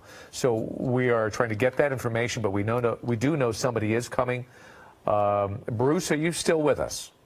Yes, I am, David. Great to have you. So here we are, waiting this out. Any observations? Anything you could tell folks who are just tuning in? You know, just kind of what you said. Avoid the area. Be patient. I know it's an inconvenience, but in this case, the officers have to maintain what they're doing for everybody's safety. And I know people want to get home. People have to get to work. It's just one of those, another inconvenience by a suspect who doesn't care about what they've entailed. Bruce, is it pretty unusual to have the northbound side of this freeway open? I'm really surprised that they've even allowed the news media to pull over and shoot, even if from a distance. Yeah, I think in this case, as you said, I think the stringers got there before CHP could really do what they had to do to keep them moving. They kind of entrenched themselves. The other thing, too, is I know any time a freeway is shut down for a protracted amount of time, they have to answer to officials up north in Sacramento. So the last thing you want to do is shut down a freeway. I know that it looks like they've got a sheriff canine en route there shortly, but they're trying to get through traffic too. We're going to sit and watch this as it continues on. And as we said, and Bruce is going to help us through this, as we wait for this SWAT team to show up, we're also watching carefully the northbound lanes of the 5 freeway. We're watching to see if they, in fact, eventually shut that down as well. They're keeping it open, letting traffic continue to move on, although we'll tell you, look, sometimes it's barely moving. What a mess. It's a mess. The 5 freeway is an absolute mess right now. We're going to give you an update on how it's affecting the rest of Southern California and when it comes to getting back and forth on Eyewitness News at 3 o'clock. In the meantime, yeah kind of a nightmare. I think what you'll see is once the special weapons teams get there and start to get set up, they will shut down the northbound lanes because they're going to want an operational area free and clear of prying eyes, so to speak. So this traffic is going to get even worse, is what we're saying. Yeah, definitely on the northbound side will be shut down. And there's not a lot of places to go where they are, so I wonder where they'll shut that down because they have to shut it down in a place where people can be steered off the freeway. So, you know, yeah, you would think, but unfortunately in that area, the no man's land, as you called it, which is apropos, they're just going to shut it down. And these people are just going to be parked, shut your vehicle off, and just relax. Wow. Wow, that is a nightmare. Right. That's when everybody has to go to the bathroom. Yep. Stuck out there and you got no options. Or you got somewhere to go, and it can actually also be dangerous if somebody has a medical emergency. Yeah. An ambulance needs to go. It's one of those things. So you've been warned, and I know the information is getting out there in multiple sources. Stay off the 5 freeway right now, especially if it's south of Orange County and north of San Diego County. Just don't go on the 5 freeway because it's going to be a mess. So here we are. Yeah, waiting. that's when social media is really advantageous. I'm sure. I know CHP is tweeting it. San Diego sheriffs are tweeting it. Orange County sheriffs. They're all putting it out there. Just be aware of what's going on. Right. Bruce, can you take us through the steps of what's going to happen once the Bearcat arrives, which is that armored vehicle that you've been talking about, and then the negotiation process? Yeah, what you're seeing is you've seen some additional units show up, and that might be a supervisor for CHP beyond the rank of a sergeant who's a middle line supervisor, a lieutenant, or maybe even a captain of their rank structure, is taking over the incident. Maybe more experience, or just is able to get the resources they need on a higher demand level. So once special weapons teams start to show up, they are going to relieve the officers on the felony stop. In other words, insert their own specialized officers into that problem, and then use the Bearcat when it shows up to block the vehicle in. All right, so that's what we are in store for. We just don't know when they're going to arrive, and maybe we'll get lucky. Maybe he'll just be tired of sitting in his car and he'll finally give up. We don't know who the suspect is. We don't know what his situation is. We do know that the car was initially pulled over, or they tried to pull the car over towards Inglewood. Initially. In Culver City. In Culver City. Yeah, in Culver City. I'm sorry. Yeah. That's why I looked at you, Veronica, because I know you've been here the entire time. But I know that he had a hole in the back windshield, a pretty sizable hole, like a big rock went through it. Really suspicious, and that's why they were trying to pull him over, and that's when this chase started, and then everything ensued. And then once he hit that pedestrian on that scooter, then everything changed, because at that point, now he's wanted for an assault with a deadly weapon and a hit and run, on top of all of the other charges like evading police. So this went from being somewhat of a chase to now a very serious situation here. A dangerous pursuit at that. In fact, one person is badly injured, and we're going to try to give you an update on that. So as we continue to watch the goings on here, we don't know who that suspect is. We don't know why he did what he did, but somebody is hurt, and a lot of people are inconvenienced now due to this shutting David, down the 5 freeway. Go ahead. I'm sorry. Yourself and Veronica have said it. You've got freeway stuck. It is gridlocked.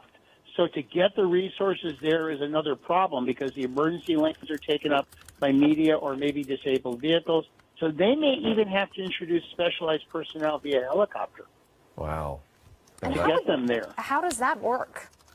They would load up these SWAT guys in the helicopter, drop them off, and then they would have to walk into the scene. However, they're not necessarily going to have their specialized armored Bearcats. That eventually will get there. That's why it makes me seem that they're going to come from San Diego, as at least that side of the freeway northbound is moving. Mm-hmm. Yeah, that is something, though. If they run into traffic, it's going to be tedious for them to get through it. I mean, they will get through it, but that's a tough one, though, because once all lanes are gridlocked. Yeah, boy, that's a mess. We'll try to get you more information when it comes to the traffic situation out there, but you know, that's just one more dynamic to this ever-expanding story that started here in Los Angeles, but then expanded throughout Orange County and down now to San Diego County. We have multiple TV markets involved, multiple police agencies involved, and still questions remain. Where is the SWAT team coming from, and how far are they coming? How long is it going to take them to get here? So, and then we still don't know exactly why he pulled over. My suspicion, though, Bruce, is that he ran out of gas. That's what I'm thinking, because that vehicle suddenly started slowing down, and it got slower and slower and slower until he just pulled over, and he still did not give up. So that makes me think that this pursuit went so long, he just ran out of fuel. Yeah, then the bigger question is, why isn't he giving up? Is there something else going on? Obviously, in his mindset, which may not be 100% like a normal person's, there's some other issues that are going on with the driver. Yeah, he could be going through some sort of an episode. There's something that isn't preventing him from thinking clearly here, because the outcome is going to be that he's going to be taken into custody, whether it's with him cooperating or not. There's nowhere for him to go, especially if his car is disabled, which I believe it is because he hasn't taken back off, and he's just sitting there. So, and he can't run anywhere either. No, and the other thing too, I'm not sure. I'm not familiar with CHP's canine protocols, but canines are pretty much trained the same way. They may be waiting for a special weapons team canine to arrive, who are more trained in getting suspects out of finite structures, meaning cars, buildings, that kind of thing. For the canine for CHP, maybe just maybe a scent type pursuit dog, and maybe not a bite dog. Right. Yeah, and those dogs are highly trained, and they're frightening. I did some training with SEB, LA County, and one day we did train with the dogs, and boy, they'll take you down so fast. They aren't even that, some of them aren't that big, and they'll take you down so quickly. No, the Malinois, which are most of the dogs, they're just very fast, very agile, and they hit you with like a ton of bricks and take you down in that bite suit. Absolutely, they do. They're highly trained and very powerful, and it is frightening, and that's part of the plan, I imagine, is you want the suspect to be scared of them. You want them to be scared enough to give up to where nobody gets hurt. Sure you in the bite suit were scared. Oh, yeah, and that's true. I had that bite suit on. I was standing there. I was braced. I was ready. They let it go, and it was a 45-pound dog. It wasn't that big of a dog, and he took me down. And I did show it on television, too, so I was embarrassed, but what the heck. It does show how powerful these animals are, how they're trained, and once the guy says go, they go. I mean, and they're on you in a second. Yeah, as soon as they get out of that car, it's game time. Yeah. So that is an option. We've seen less than lethals. So again, a less than lethal, can you explain what that is, what the options are, what are they capable of doing to the suspect in the vehicle in order to get him out? Less lethal, there's a couple of different less lethals. There's less lethal shotgun rounds, or beanbag rounds as they're called. They're designed to hit you with a force of impact to get you to drop an edge-type weapon, maybe get you in compliance.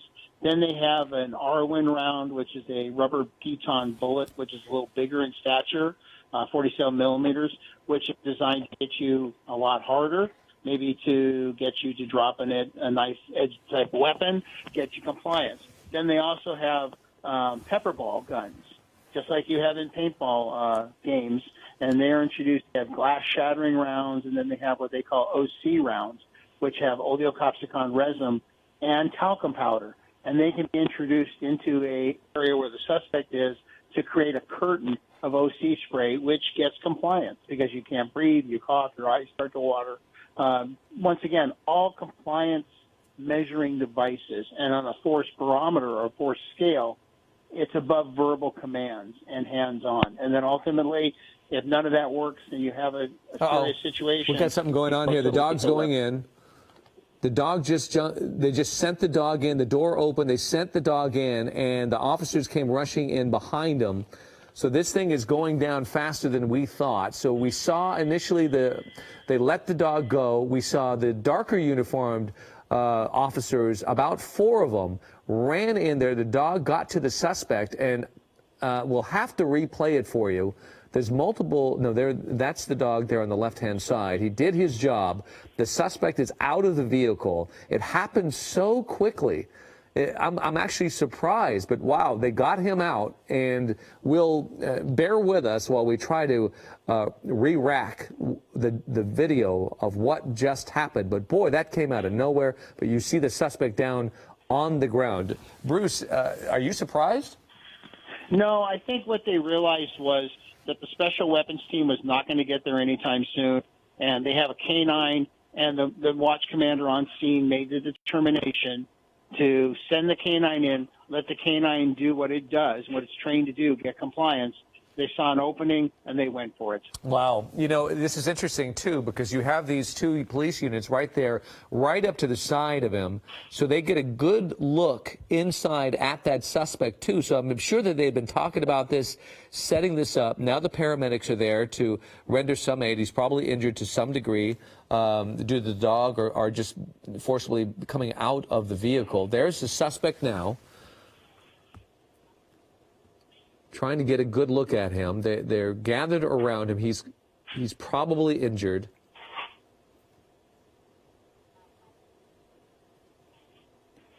It looks like they're wiping his face. Perhaps he hit the concrete hard.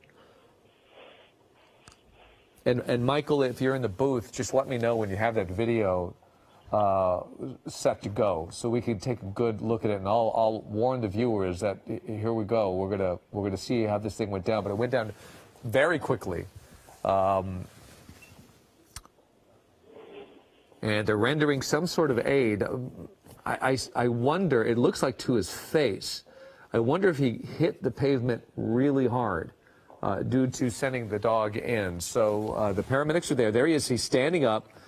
They're putting gauze of some sort on his face. He might have hit that pavement pretty hard.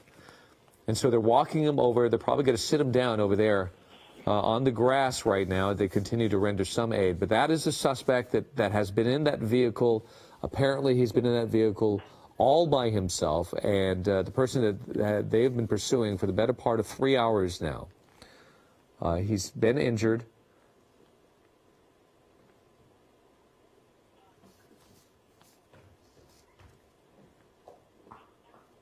That's a ground camera there on the right-hand side. Air 7 HD overhead on the left-hand side. So the good news here, Bruce, is that this thing is coming to an end. They're moving him out, moving him away from the vehicles right now as they render some aid. And hopefully they'll be able to open this freeway up pretty soon. But I imagine the damage is done for quite a while. Yeah, but the investigation is very finite. There was a use of force by the dog.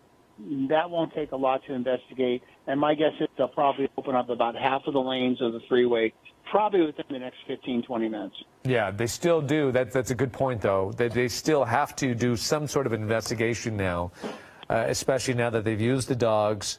The suspect is injured to some degree. They're rendering help right now. My assumption is it's from him going down hard, but I don't know. It was difficult to see. There were a bunch of people on him immediately. I couldn't see what he was doing either. All I saw was the dog leading the way, and the dog was followed by a good 4 to 6 officers, and they were on him in about 2 to 3 seconds. So again, we're trying to re-rack that video. We'll bring that to you in just a second. But this is the scene live right now. That's the suspect on your left-hand side on the grass. It's hard to see because there are multiple officers gathered around him. On the right-hand side are ground camera, and you see all the police vehicles that are in the freeway right now. The 5 freeway southbound is completely shut down and has been for quite some time. Northbound is affected as well from the folks looking on, slowing way down, trying to see what's going on. The media is there as well.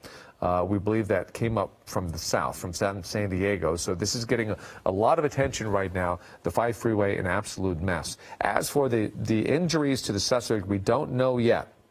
So you see multiple officers gathered around him. You see them attending to his face immediately before they even picked him up and walked him out of there. Paramedics are there as well, helping him out. And Bruce, yeah, we never got to see the Bearcat or the SWAT team come in. And you think perhaps time was of the essence. They had to get this thing over with. Yeah, but I think that the on-scene watch commander who was controlling this incident made the determination we're not going to get those resources anytime soon. You know what? We have what we need to have here to take care of this.